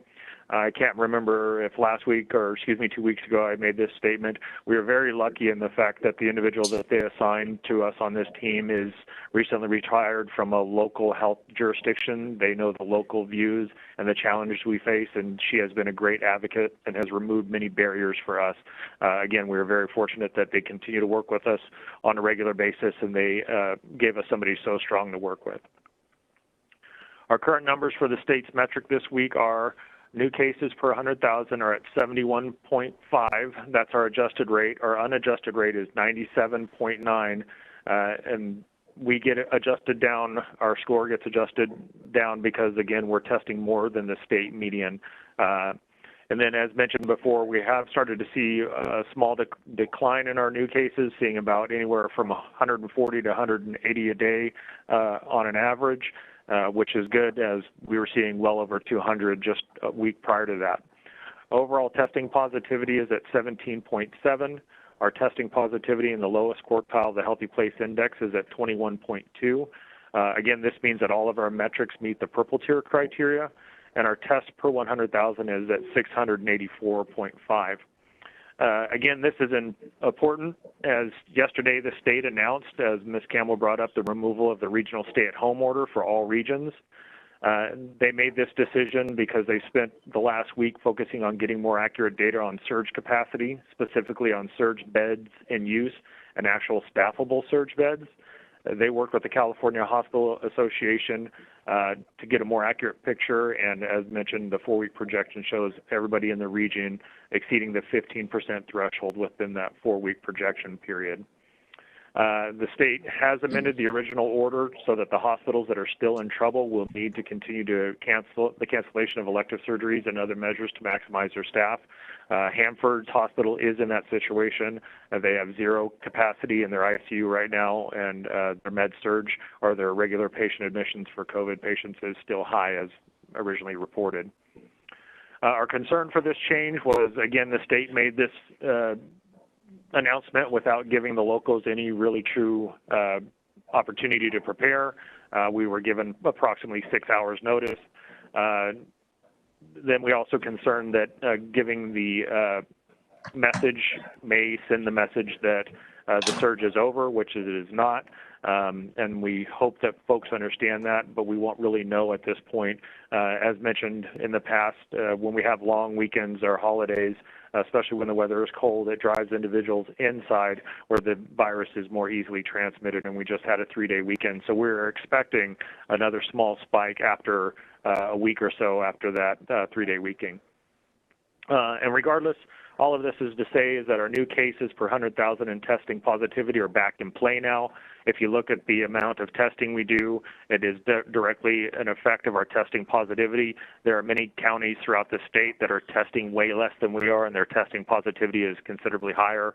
Again, our testing positivity is what's driving this mission. And if you recall, as we move through the blueprint, if we can get our testing positivity numbers down, that will help us move through that blueprint for a safer economy. On the statewide concern from the other counties, though, all the public health departments are concerned about the increase in the use of antigen and antibody testing, as they are not counted towards our positivity, and we have always said that they should be. The state has indicated that they will begin to monitor and count them, but they currently don't intend to use them in our metric calculations, which is, again, an issue because as the popularity of those tests increase and the use of them increase, that will take away from our testing numbers. So movement back into the purple tier, what that means is, and we sent out a press release describing this yesterday, is that effective yesterday, outdoor operations could continue for restaurants, gym, fitness centers, places of worship, movie theaters, card rooms, family entertainment centers, museums, zoos and aquariums, campgrounds and playgrounds, and recreational facilities. All retail are allowed to operate indoor at 25% of their capacity, and hair salons, barber shops, nail salons, and personal care services can again operate with the modifications to their services. This also includes shopping centers may operate at indoor capacity at 25% of their capacity, and they need to close common rooms or common areas such as food courts. Again, those meals should be taken outside where it's harder to transmit the disease.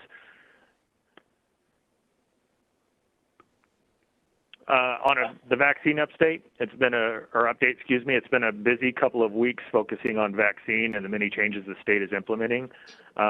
Public health is still vaccinating all phase 1A, all healthcare individuals, and we've vaccinated so far 1,296.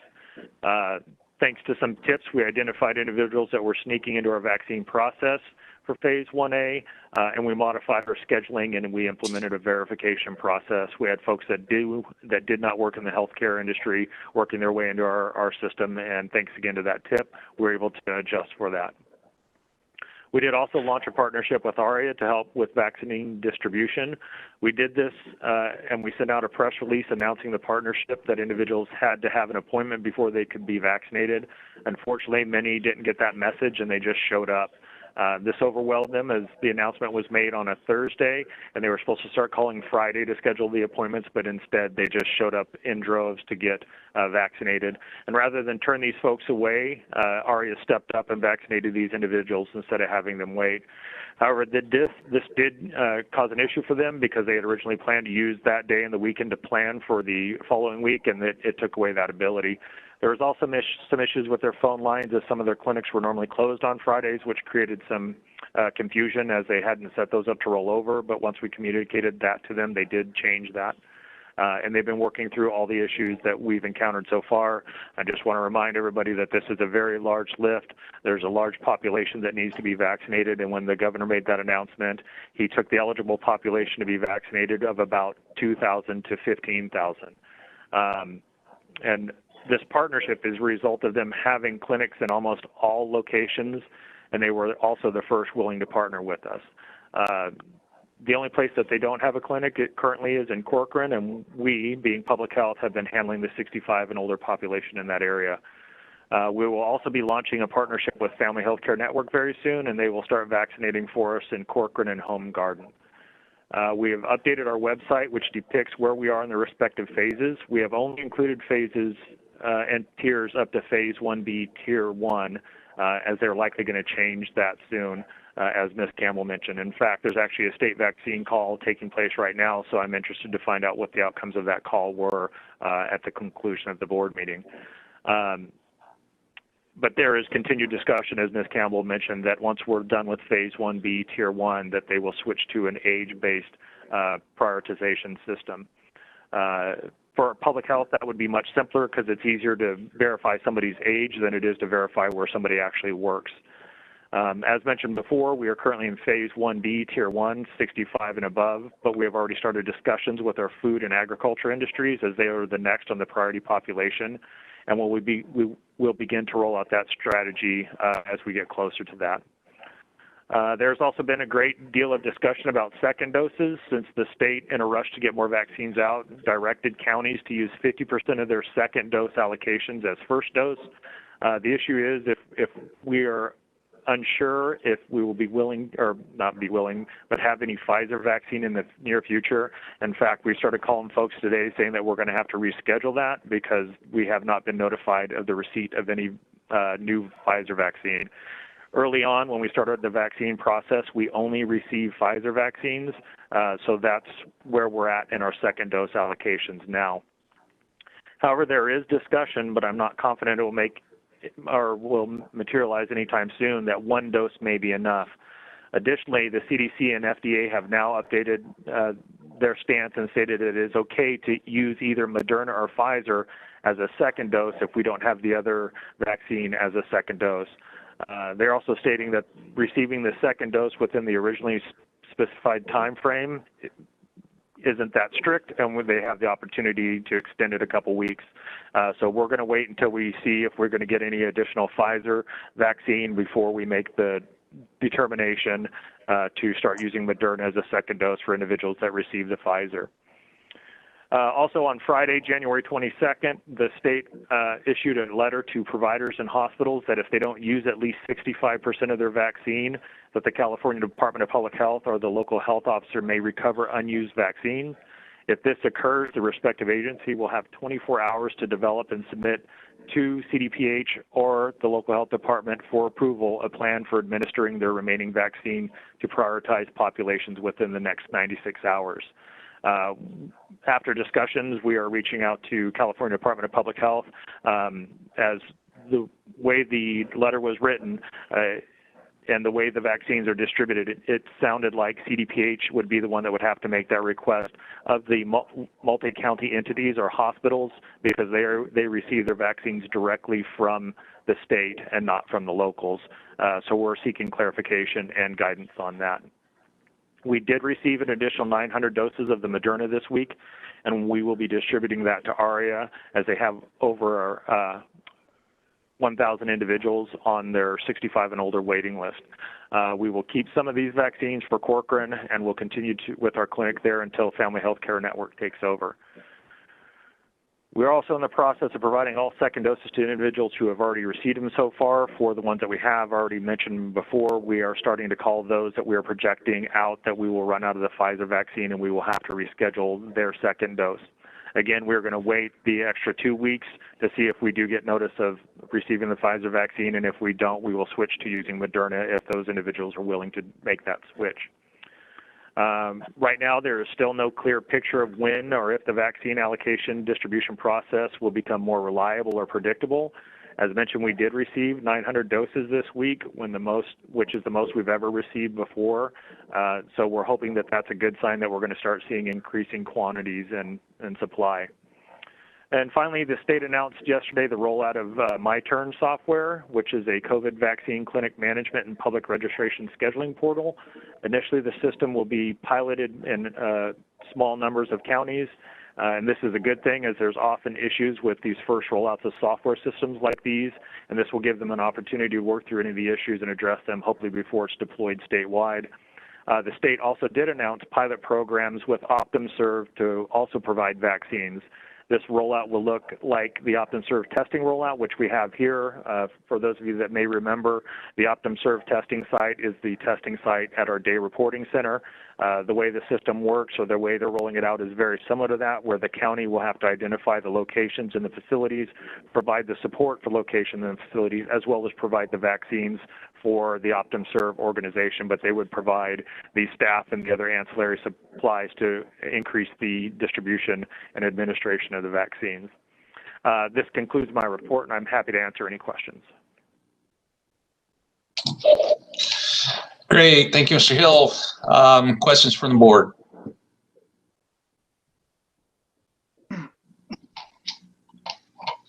Yes, Mr. Chair. Also, I have a question. Sure, Supervisor Valley. Thank you, Mr. Chair. Mr. Hill, first of all, I just want to say thank you. I want to thank you publicly. I called you on this a couple of days ago, but you and your staff, I want to say thank you. I've received a lot of compliments on how you're rolling out this vaccine in the city of Corcoran, going through it, taking my mother there last week and seeing your logistics and how your staff process folks through the 3 stations. It really touched me to see that and to see how smooth that went. The city of Corcoran, I want to relay my gratitude on their behalf. Being in the waiting room with the elderly folks who had just received their vaccines, and being with them as they're being observed and being held in the third room for 15 to 20 minutes. I can tell you what you already know. It's a celebratory mood in there to see these elderly seniors, men and women, congratulating each other and just hearing their statements of relief from getting the vaccine, and I was touched to witness that. Mr. Chair, two things I want to touch on is yesterday on the call, Mr. Hill, I know I was limited in my approach to you, but I appreciate you bringing it up again on, the bump in the road we had on the first day with the ARIA clinic and the fact that people showed up and overwhelmed them, and that's understandable. But please, just moving forward, please ensure that, not trying to tell you how to do your job on this, but if people just show up, and get this without registering on the link, I think it's unfair to the people that we spent time in promoting this link, your county link, and we're assuring people and putting our word out there that, hey, look, if you go register, you get your name on this waiting list, you're going to get called. Well, when people are just showing up like that and getting first in line, then it just creates the chain to where ultimately, not speaking for the entire board, but I know I get the complaints on people who call and say or message me and say, hey, I thought I was gonna, where's my notification at? And says we're asking them to be patient. It's just a little disappointing to hear about these people who just showed up and got that vaccine. So please, I hope that doesn't happen anymore. Lastly, Mr. Chair, I'd like to put this out for the board to consider is action, if it's appropriate, either now or agendizing. Mr. Chair, starting from the basis that if you're not at the table, then you're on the menu. I'd like the board to consider respectfully giving you, Mr. Chairman, the authorization to sign a letter to President Biden requesting thousands of vaccines for Kings County. As we know, Fresno County, they requested, I believe, 30,000 vaccines. They got 8,000. And here Mr. Hill is getting 400 and then 900. And I believe that if we don't get on that radar at the federal government and push, scream and shove professionally and respectfully, that we're not making noise and other counties are, that those vaccines are going to go to the squeaky wheel. And so respectfully, Mr. Chairman, I'd love for that conversation to happen amongst the board to see if we could have enough support to have you sign a letter on our county's behalf and the residents of the county requesting thousands of vaccines for Kings County. Thank you, Mr. Chairman. Thank you, Supervisor Valley. Other comments from the board?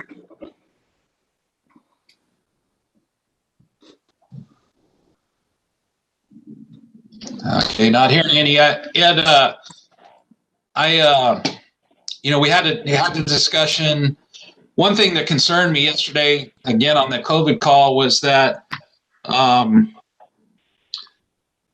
our community partner, the Adventist Health Group, didn't have any plans for a schedule to hold a vaccine application opportunity in Kings County. We know they're getting vaccine, and I want to be as good a partner as anyone else, but I think there's a level of accountability that needs to occur as well. And I'd just like to get your thoughts on being a good partner, but also being responsible in how the vaccine is accounted for in our county, which, for the public, for public knowledge, we know what we get is from the county, but we don't know what the partners get. And I think it's very concerning from this, it's just from a coordination standpoint, it makes it very difficult and trying to, if they're not going to volunteer that information, how do we compel that information to come forward? Thank you for the question, Chairman Peterson. It's a good question. As mentioned in the past, and this has not changed, the local health jurisdictions and departments, and now I'm speaking for us as a collective up and down the state, have zero visibility into what the multi-county entities receive for their vaccines, as again, I have stressed in the past. We also have no visibility into what Walgreens and CVS pharmacies are receiving, which they are the ones who vaccinate the skilled nursing facilities and assisted living facilities through that federal contract. We do have good communications with our skilled nursing facilities, and we know where they're at in their respective processes, but almost no communications with Walgreens or CVS, and then same with Envision and insight into the hospitals and what they are receiving. That being said, as mentioned earlier, the state did issue a letter stating that the state or the counties can request those vaccines be returned to the respective agency. I am unclear on, since the vaccines are being distributed to the local hospitals directly from the state, if that request has to come from the California Department of Public Health or if it can be made through the local jurisdiction.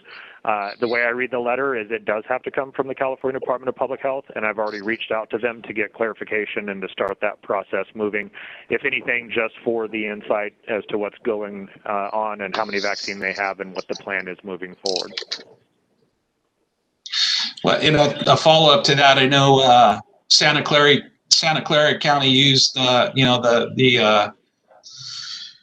your position, the health officer, to issue a request which is believed to be adequate to compel that as well. And I certainly don't want to, create a adversarial role between us and the hospital, but it just doesn't sit right with me that we don't have information on what's happening within our county on the issue of vaccine and availability, and with no plans, anytime soon to provide vaccine to the community. It begs the question of, what is the vaccine availability in our community, and how is it being administered? And I have a pretty short fuse with respect to this, as I received numerous calls yesterday, people that are within the age bracket and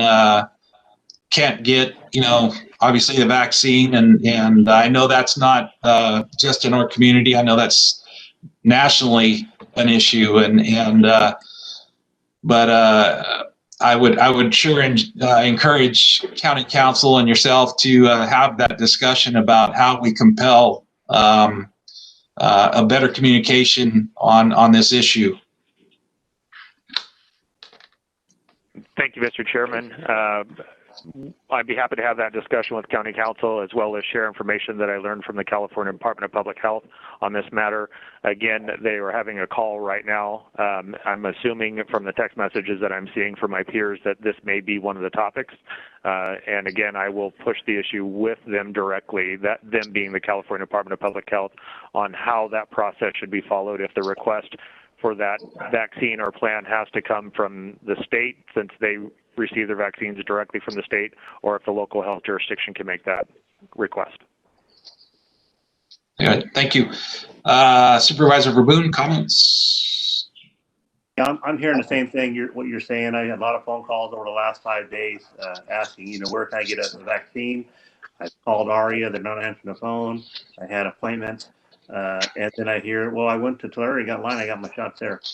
Or I went to my primary care physician and got their shots. So I think if we had a united voice, at least to the people that we represent, one word, we could do good.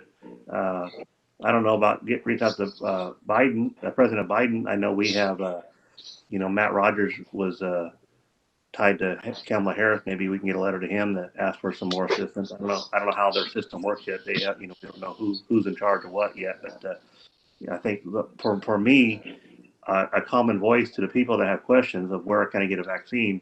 I'm confused. I know Supervisor Valley's on Facebook doing a talk with Ed Hill, but I don't have nothing other than the public health email I get every other day or so. So I just tell people, hang on, we're going to get there sooner than later, and have patience. So, yeah, I'm hearing the same thing. People call me, and I really don't have an answer yet. So, I also agree with Supervisor Valley. If ARIA had shots to distribute in a timely manner with the right people first, people that got there and demanded the shot, they should have got in line.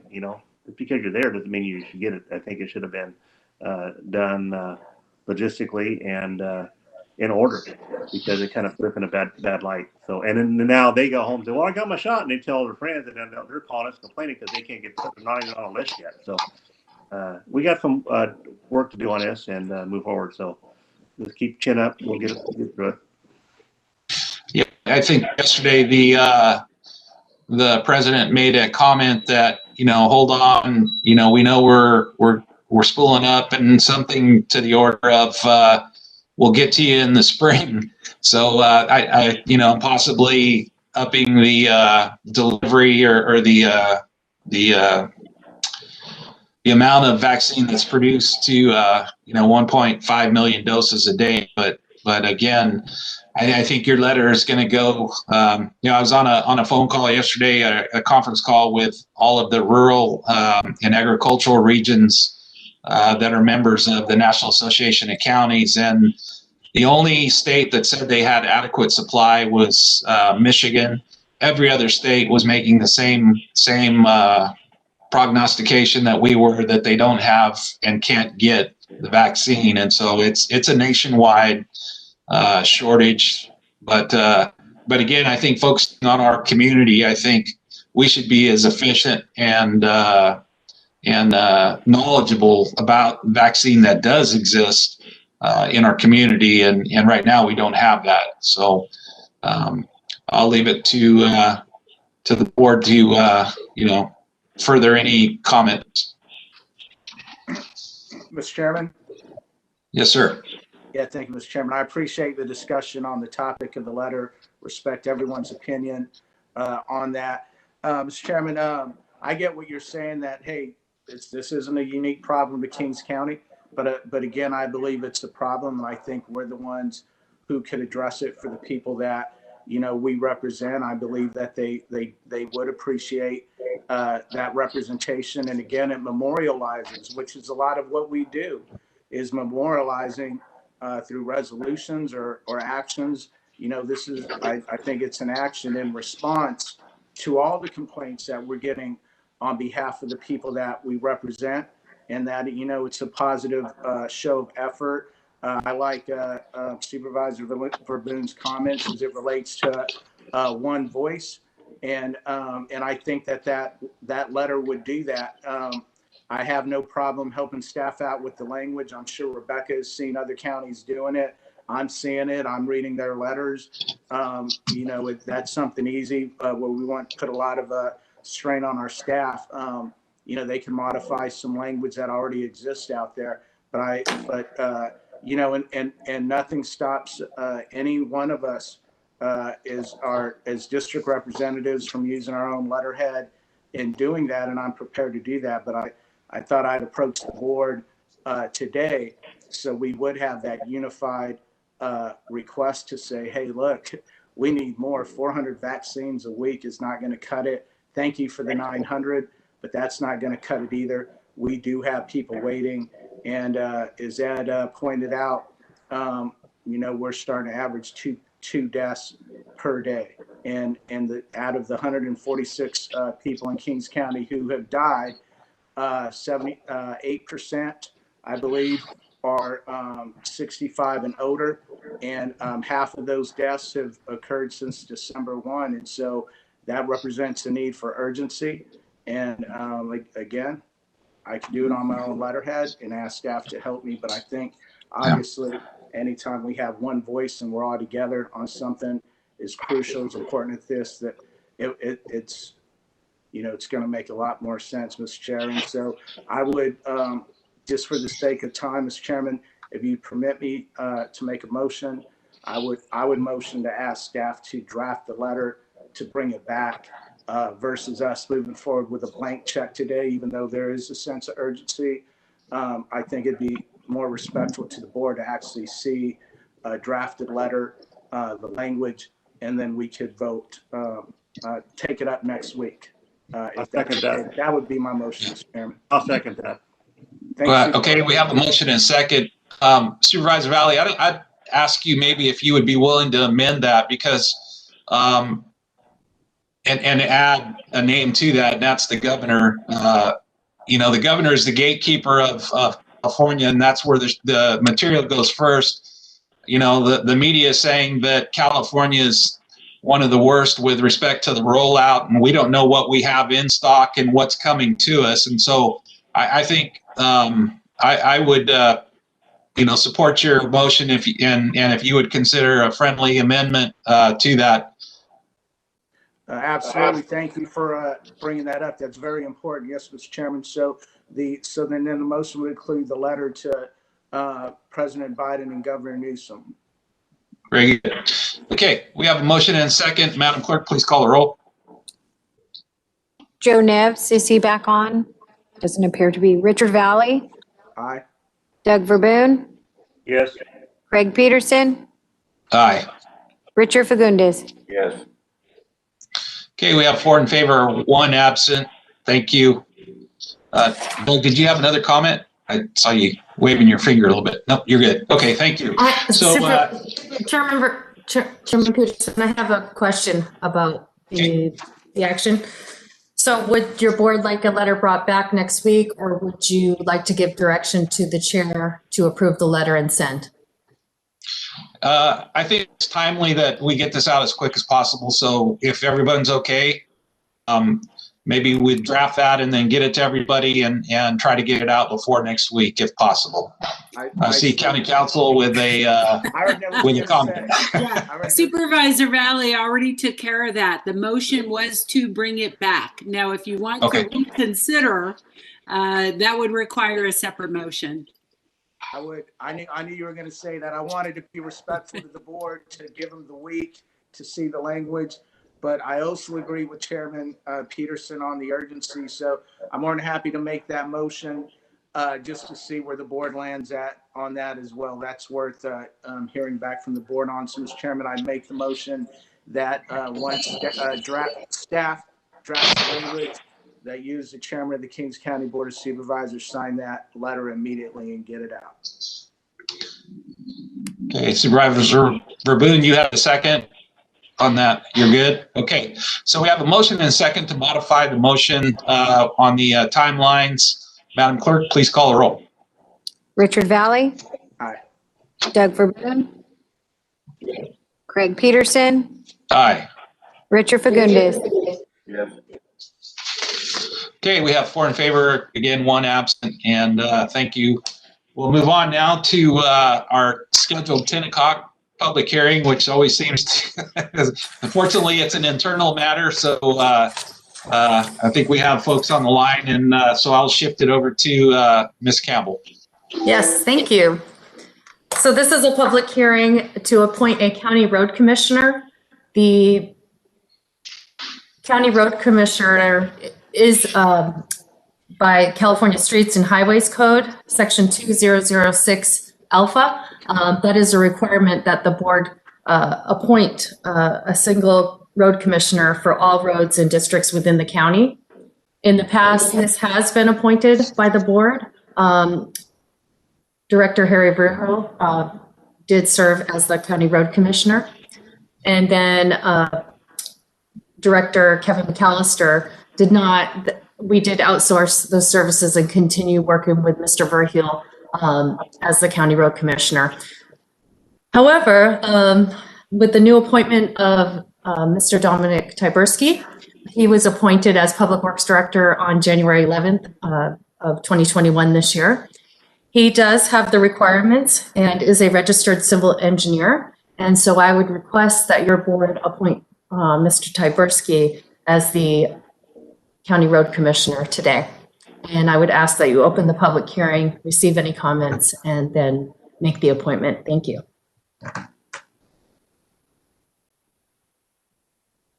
Oh, you're muted. Thank you. All right. At this time, we'll move to a public hearing. Madam Clerk, do we have any hands raised or comments with respect to the item? We do not have any written or hands raised. Okay, very good. Thank you. We'll bring it then at this point, we'll go back to, we'll close the public hearing and bring it back to the board for deliberations. I'll make a motion to approve as presented. Second. Very good. Will this be, we'll be able to do item A and B in one vote, or do we need to break those out? If the motion is to take them as one vote, you can take them as one vote. Is that the motion maker's intention? Yes, sir. I see a yes. Okay. So we have a motion and a second. Madam Clerk, please call the roll. Richard Valley. Aye. Doug Verboon. Yes. Craig Peterson. Aye. Richard Fagundes. Yes. Okay, we have four in favor and absent. Motion carries. Okay, on to board member comments. Supervisor Verboon. Thank you. When we were back on the fire issue, I wanted to finish a comment. I didn't know, I think we kind of left it up in the air. I'd like to give a board consensus on giving the chief direction to come back with an RFP to see if we need to do this. You know, come back, request for a proposal, get a study done, and see if this is something we can do or not do, and get it out of the way. And you know, I appreciate Supervisor Valley's comments about the COVID and being a hard time right now. But we also have fires, 2 fires last night. Those things still, emergency aid, they still happen daily. So I think this is something we can at least look into, or have the chief go out for a request for proposal, bring it back to us, so we can see if it's something we can do or not do, and we don't waste any time. Also, I want to make sure that we are transparent on this issue. I don't want anything getting out in the public thinking that we're trying to do something that we're not being transparent about. So I think it's good to give him direction, both Chief Lynch and Pendergrass, so that they can work together and not look like they're working behind the scenes. So if the board would be okay to, nod and say, give him a direction to go forward, I'd appreciate that, but not take any Yeah, I see Lee Burdick raising her hand. But this is something I want to talk about, but the internet's bad. You told me to get off the video, so I did. I didn't get called on, so I want to talk about it at that time. So that's what I wanted to say. So go ahead, Lee. Supervisor Verboen, because it was presented in a study session, the board can actually give direction. However, you can, by consensus, set it for a future agenda and suggest that they come back with information like that. And once it's agendized as an action item, then you can certainly give them that direction. Okay. So if the board's okay with that, let him at least work on it. So we're transparent in the community. We're not looking like we're trying to do something we're not doing. Let him bring it back to the board in a week or two, and we can vote on it at that time with a full board. So I guess a procedural question is it sounded like he was going to have to go to some sort of professional to do that. I think they are not at the point where they have completely come to agreement, or maybe I'm mistaken about contractually entering into an agreement to do the study. I'm not sure that they have that yet. Maybe they do, but no, I don't believe they have anything. They're waiting to hear from us to see if we're okay with them going forward, and he'll bring something back at a later date. Okay, so Madam Counsel, does that sound correct to you, that we would need to give them direction to go ahead and pull the trigger on an RFP, or bring back the workings of an RFP to approve for the study? All you can do today is agendize it for further consideration and action. And I think the discussion probably has informed the thinking a bit. So yes, Chief Lynch and Chief Pendergast could come back during that presentation with their recommendations, with additional information, and then the board can take action, giving them that direction. I think once the discussion starts, we'll know how the city of Hanford feels, and we'll get it all out there, but we're transparent. We're not doing it behind the scenes. I think it's good that we're open about it now, so that no one gets the wrong idea or the wrong message gets out there. So I would like to, head nod saying, yeah, we would like the chief to bring it back to us in the future to discuss it further. Supervisor Rowley, comments? I could be supportive of that. I don't think it goes against any of my opinion that I put out respectfully, that I would like them to go have the conversations with the different city managers, some of the members of those city councils, and some of the the CSD boards.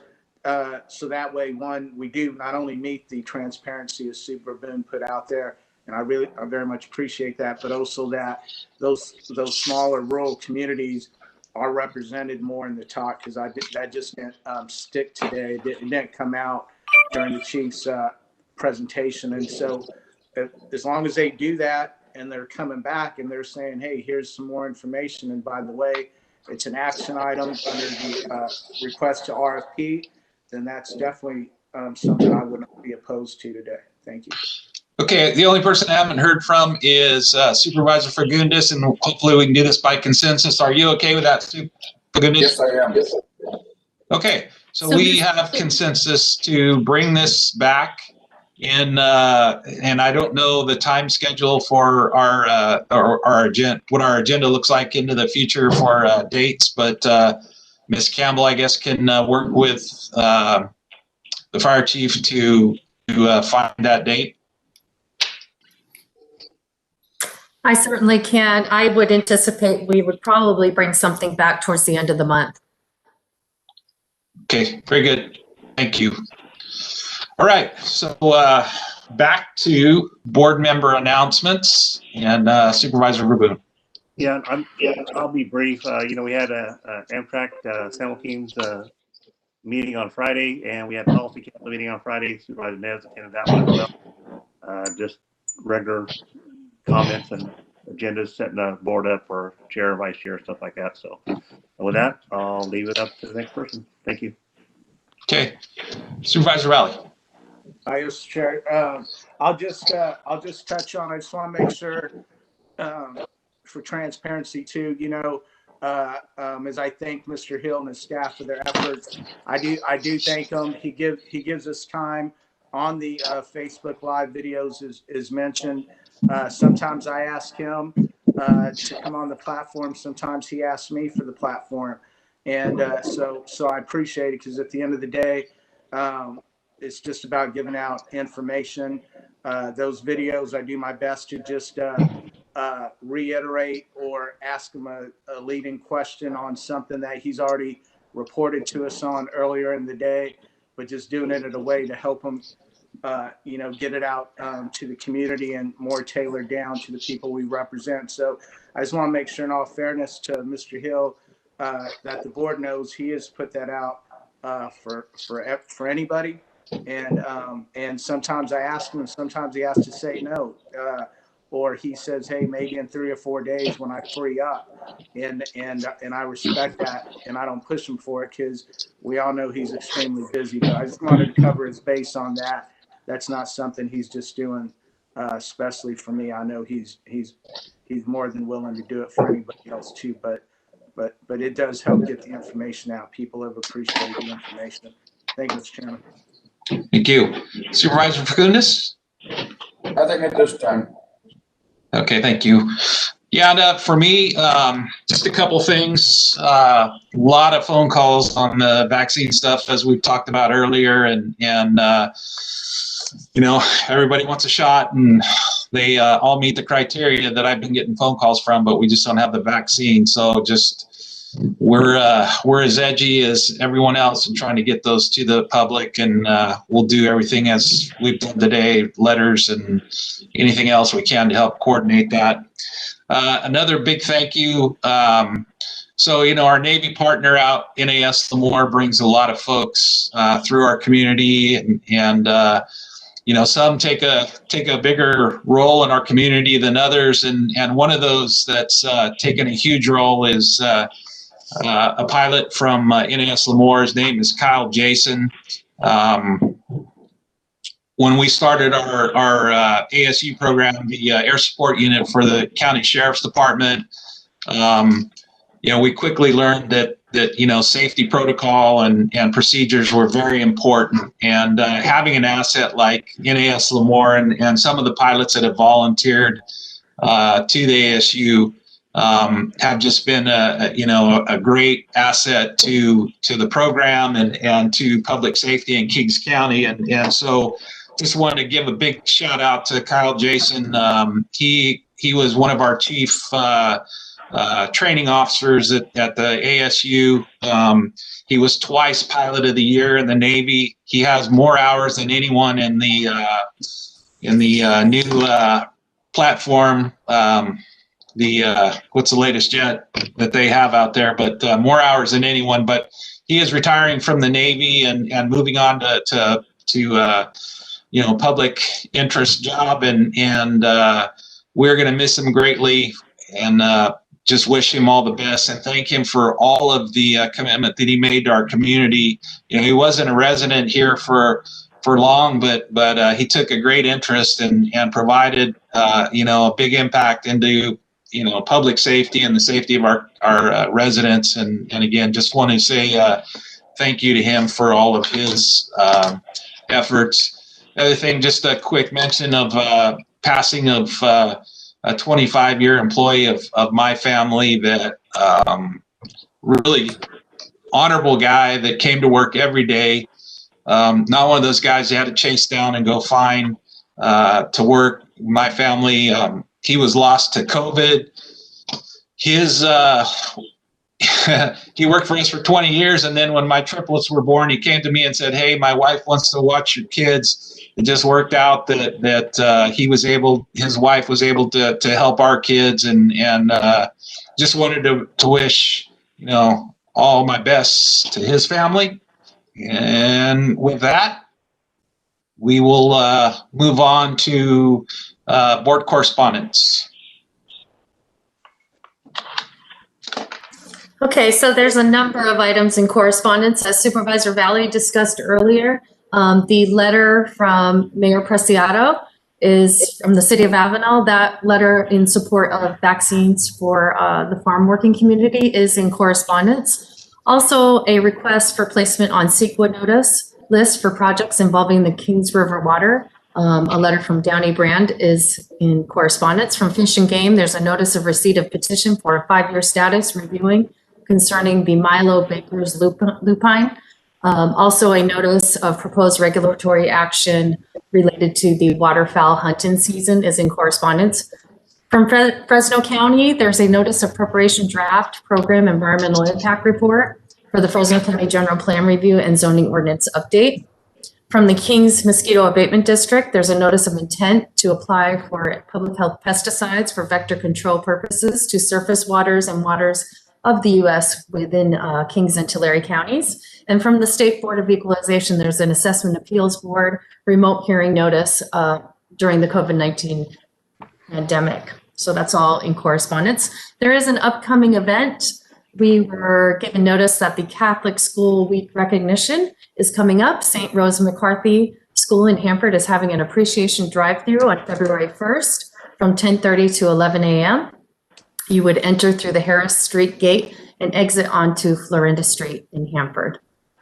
Upcoming agenda items, we will have an update on the pandemic next week. We'll also have an appointment to the Kings County Ag Advisory Committee. From Fire, we'll have an annual inspection compliance report come to the board. A number of items from Health, there'll be a couple of leases, one in the city of Avenel for their health clinic and also in the city of Corcoran for their health clinic renewals. Also, an agreement with Tulare County Health and Human Services Agency regarding the Women's, Infant, and Children Program will come before the board. From the Human Services Agency next week, a Project Roomkey item and rehousing strategy emergency homelessness funding allocation will come before the board. And then on February 9th, administration is planning for the legislative platform study session. And so there's our upcoming items for your board. You're muted.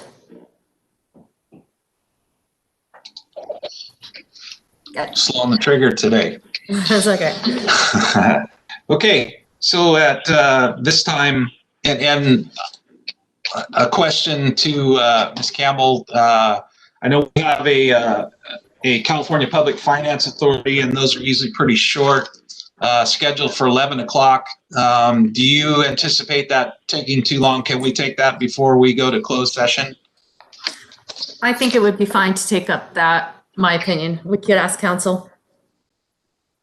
Yes, you would adjourn this meeting to closed session. You would set the time when you will reconvene in closed session, and then you could take those two meetings in between the two.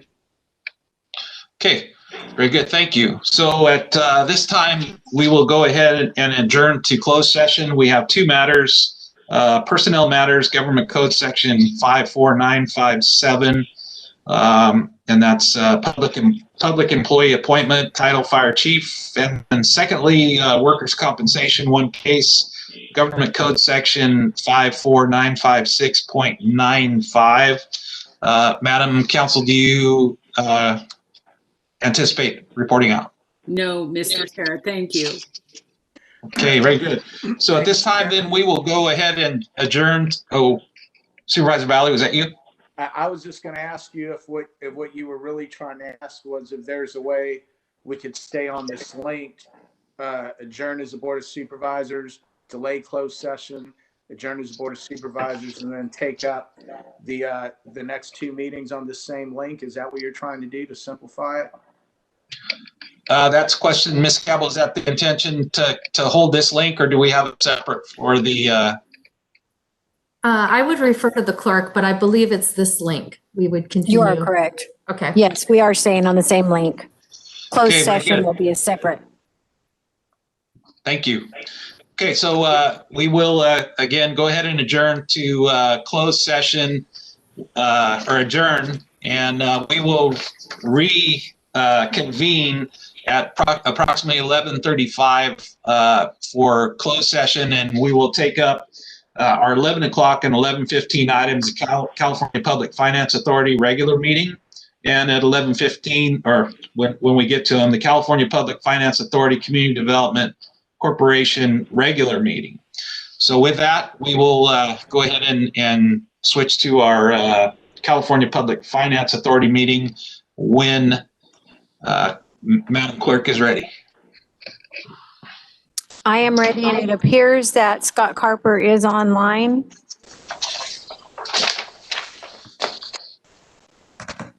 Okay, now I don't remember. Did we resolve the chairmanship of this? Is Supervisor Verboen need to take this?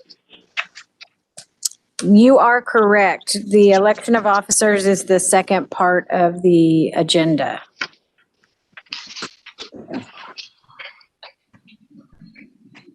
So am I running the meeting? Is what you're trying to tell me, Supervisor Peterson? Yes. Oh, yeah. You are the chairman. All right. So today is Tuesday, January 26th, 2021. This is a regular meeting of the California Public Finance Authority. Madam Clerk, please call the roll. Joe Neves is absent. Richard Valley. Here. Doug Verboen. Here. Craig Peterson. Here. Richard Fagundes. Here. Item on the list, all 4 members present, 1 absent. First item to take up today is election of officers, and I'll turn it over to the clerk of the board at this time. Mr. Chairman, I'd like to nominate Supervisor Peterson as chair. I'll second that. And is that to also close the nominations? And nomination closed. Thank you. We have a second, or a motion by Supervisor Fagundes and a second by Supervisor Verboen to nominate Supervisor Peterson as chairman. Roll call, Joe Neves is absent. Richard Valley? Respectfully, have to abstain. Doug Verboen? Yes. Craig Peterson? I vote aye. Richard Fagundes? Yes. Thank you. And I'll turn it over to Supervisor Peterson to handle the nomination of the vice chairman. And we also need to do secretary and treasurer. All right. Very good. On to nominations. We'll open the nominations for vice chair.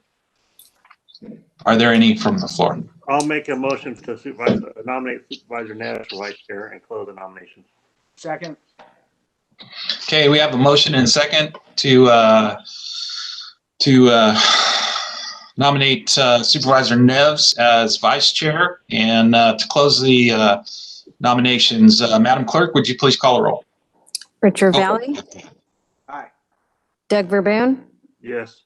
Craig Peterson? Aye. Richard Fagundes? Yes. All right, thank you. We had 3 in favor, 1 absent. Okay, at this point, now we'll move on to my phone ringing. So we'll move on to Secretary Treasurer, nominations for Secretary Treasurer. And guys, in the past, generally to make it easier, the secretary and treasurer has been the same person. So Cannot be the chairman or the vice chairman. correct. Who has it been, Mr. Chairman? Pardon me, go ahead. Who has that person been? It's just kind of altered over the last few years. I mean, again, it's kind of more ceremonial. There's no real duties to do, but Okay. Well, I think you'd be a good candidate, Mr. Valley.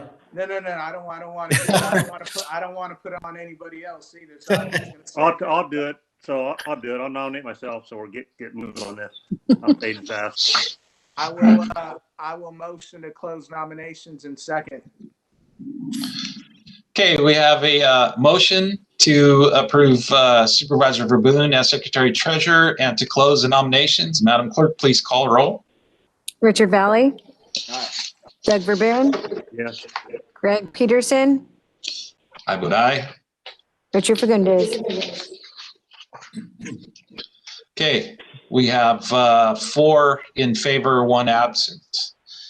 And I apologize, I don't have the, for some reason, I don't have the rest of the public. Oh, here I do. No, that's the corporation. So we'll move on to the next item on the agenda. Approval of minutes. I make a Approval motion. of the minutes. As presented. Second. We have a motion and second to approve the minutes of the previous meeting. Madam Clerk, please call the roll. Richard Valley. Aye. Doug Verboon. Yes. Craig Peterson. Aye. Richard Fagundes. Yes. Okay, we have 4 in favor. Go ahead, Supervisor Verboon. Next will be a new business, item 4. Consider approving resolution number 2101A for Branson School, Town of Ross, County of Marin, up to $28.25 million of revenue bonds. Staff, Scott Harper. Yes, thank you, guys. Thanks for fitting us in today. I know you guys have a lot of agendas today. So again, this is for the Branson School. This not to exceed amount is $28,250,000 in tax exempt bonds. So Cal PFA actually issued bonds for the Branson School back in 2017. We're going to be refinancing those bonds today. That's why they're before you guys. We're also going to be refinancing some old 2008 bonds that were issued prior to Cal PFA. Again, just due to lower interest rates right now in the marketplace. So we actually do have some TEFRA hearings coming up. So today, actually probably right now, the County of Marin is holding their TEFRA hearing for this. So your guys' approval today will be subject to obviously the County of Marin adopting and approving the TEFRA hearing. And then also we have the Kings County TEFRA scheduled for next week on February 2nd. We were supposed to have the TEFRA hearing today, but unfortunately Bond Council published a notice with the date of 2020, not 2021. So they had a little typo there. So we'll go ahead and get that TEFRA completed next week. So your approval today will be subject to County of Marin TEFRA as well as Kings County TEFRA. So these bonds are going to be privately placed with First Republic Bank. They're going to mature in no more than 30 years. These are non-rated bonds. They'll have a fixed interest rate of 2.6%. And this proposed financing will be in accordance with Cal PFA's issuance guidelines. So that's it for Branson School, and I can take questions if the board has any. Very good, thank you. Questions from the board? Go ahead. Motion to approve. Second. Okay, we have a motion and second to approve the item. Madam Clerk, please call the roll. Richard Valley. Aye. Doug Verboon. Aye. Craig Peterson. Aye. Richard Fagundes. Yes. Okay, 4 in favor, 1 absent. On to item 4B. Yeah, this is Scott. I can go ahead and take this. This is for Henry Mayo Hospital. The not to exceed amount is $125 million of tax exempt bonds. Henry Mayo, they operate the only hospital down in the Santa Clarita Valley, down in Southern California. Again, this is before you guys today just to refinance some old existing debt. Again, due to lower interest rates right now in the marketplace. So again, refining some old debt. And then again, there is some new money. They're including another $6.5 million in this financing for some improvements to their facilities. So again, since there is some new money here, we do need to do TEFRA hearings.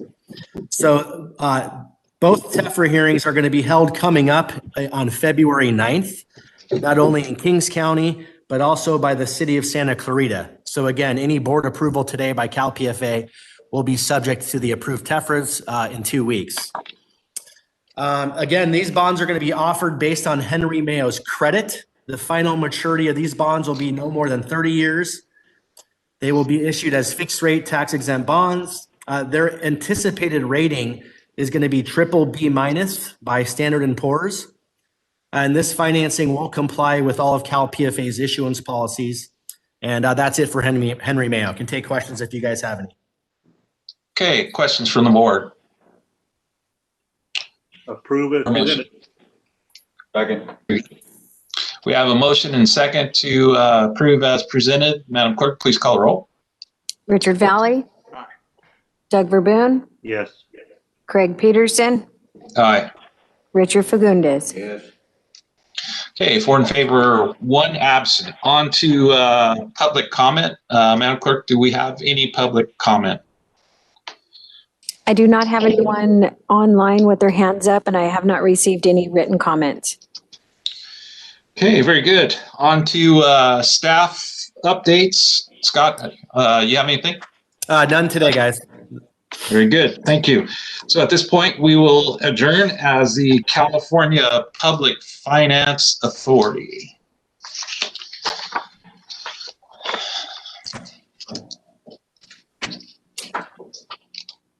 Catherine, do you need to restart anything, or can we just jump right in? I believe you can just jump right in. Okay. All right. So at this point, we'll move on to the California Public Finance Authority Community Development Corporation. At this point, we'll call to order, and please call the roll. Joe Neves is absent. Richard Valley. Here. Doug Verboon. Here. Craig Peterson. Here. Richard Fagundes. Here. Okay, we have 4 and 1 absent. Present. Okay, following the agenda to new business, but just for discussion purposes, are we bound by the chairmanship in this thing as well, or is this a more common? Yeah, no, this is, we haven't met in quite some time. It's been years. So you guys can do a roll call, but we could go back and look, but I even forget. I don't think this has a chairman and vice chair. This is kind of a separate corporation. So okay. You guys are all just part of the board members. So, not to be alarmed here, but again, you guys may remember it was, 5 years ago, but back in 2015, we decided to take a shot and try to get access into the New Market Tax Credit Program. And in doing so, we created a community development entity, which is the California CDE, California Community Development Corporation. We've continued over the last few years to try to be successful in submitting applications to try to gain access to the New Market Tax Credit Program. And unfortunately, have had just zero success. It's a very, very competitive program. There's thousands of CDEs in the state of California. And I believe last year they awarded it to only about 5 different CDEs.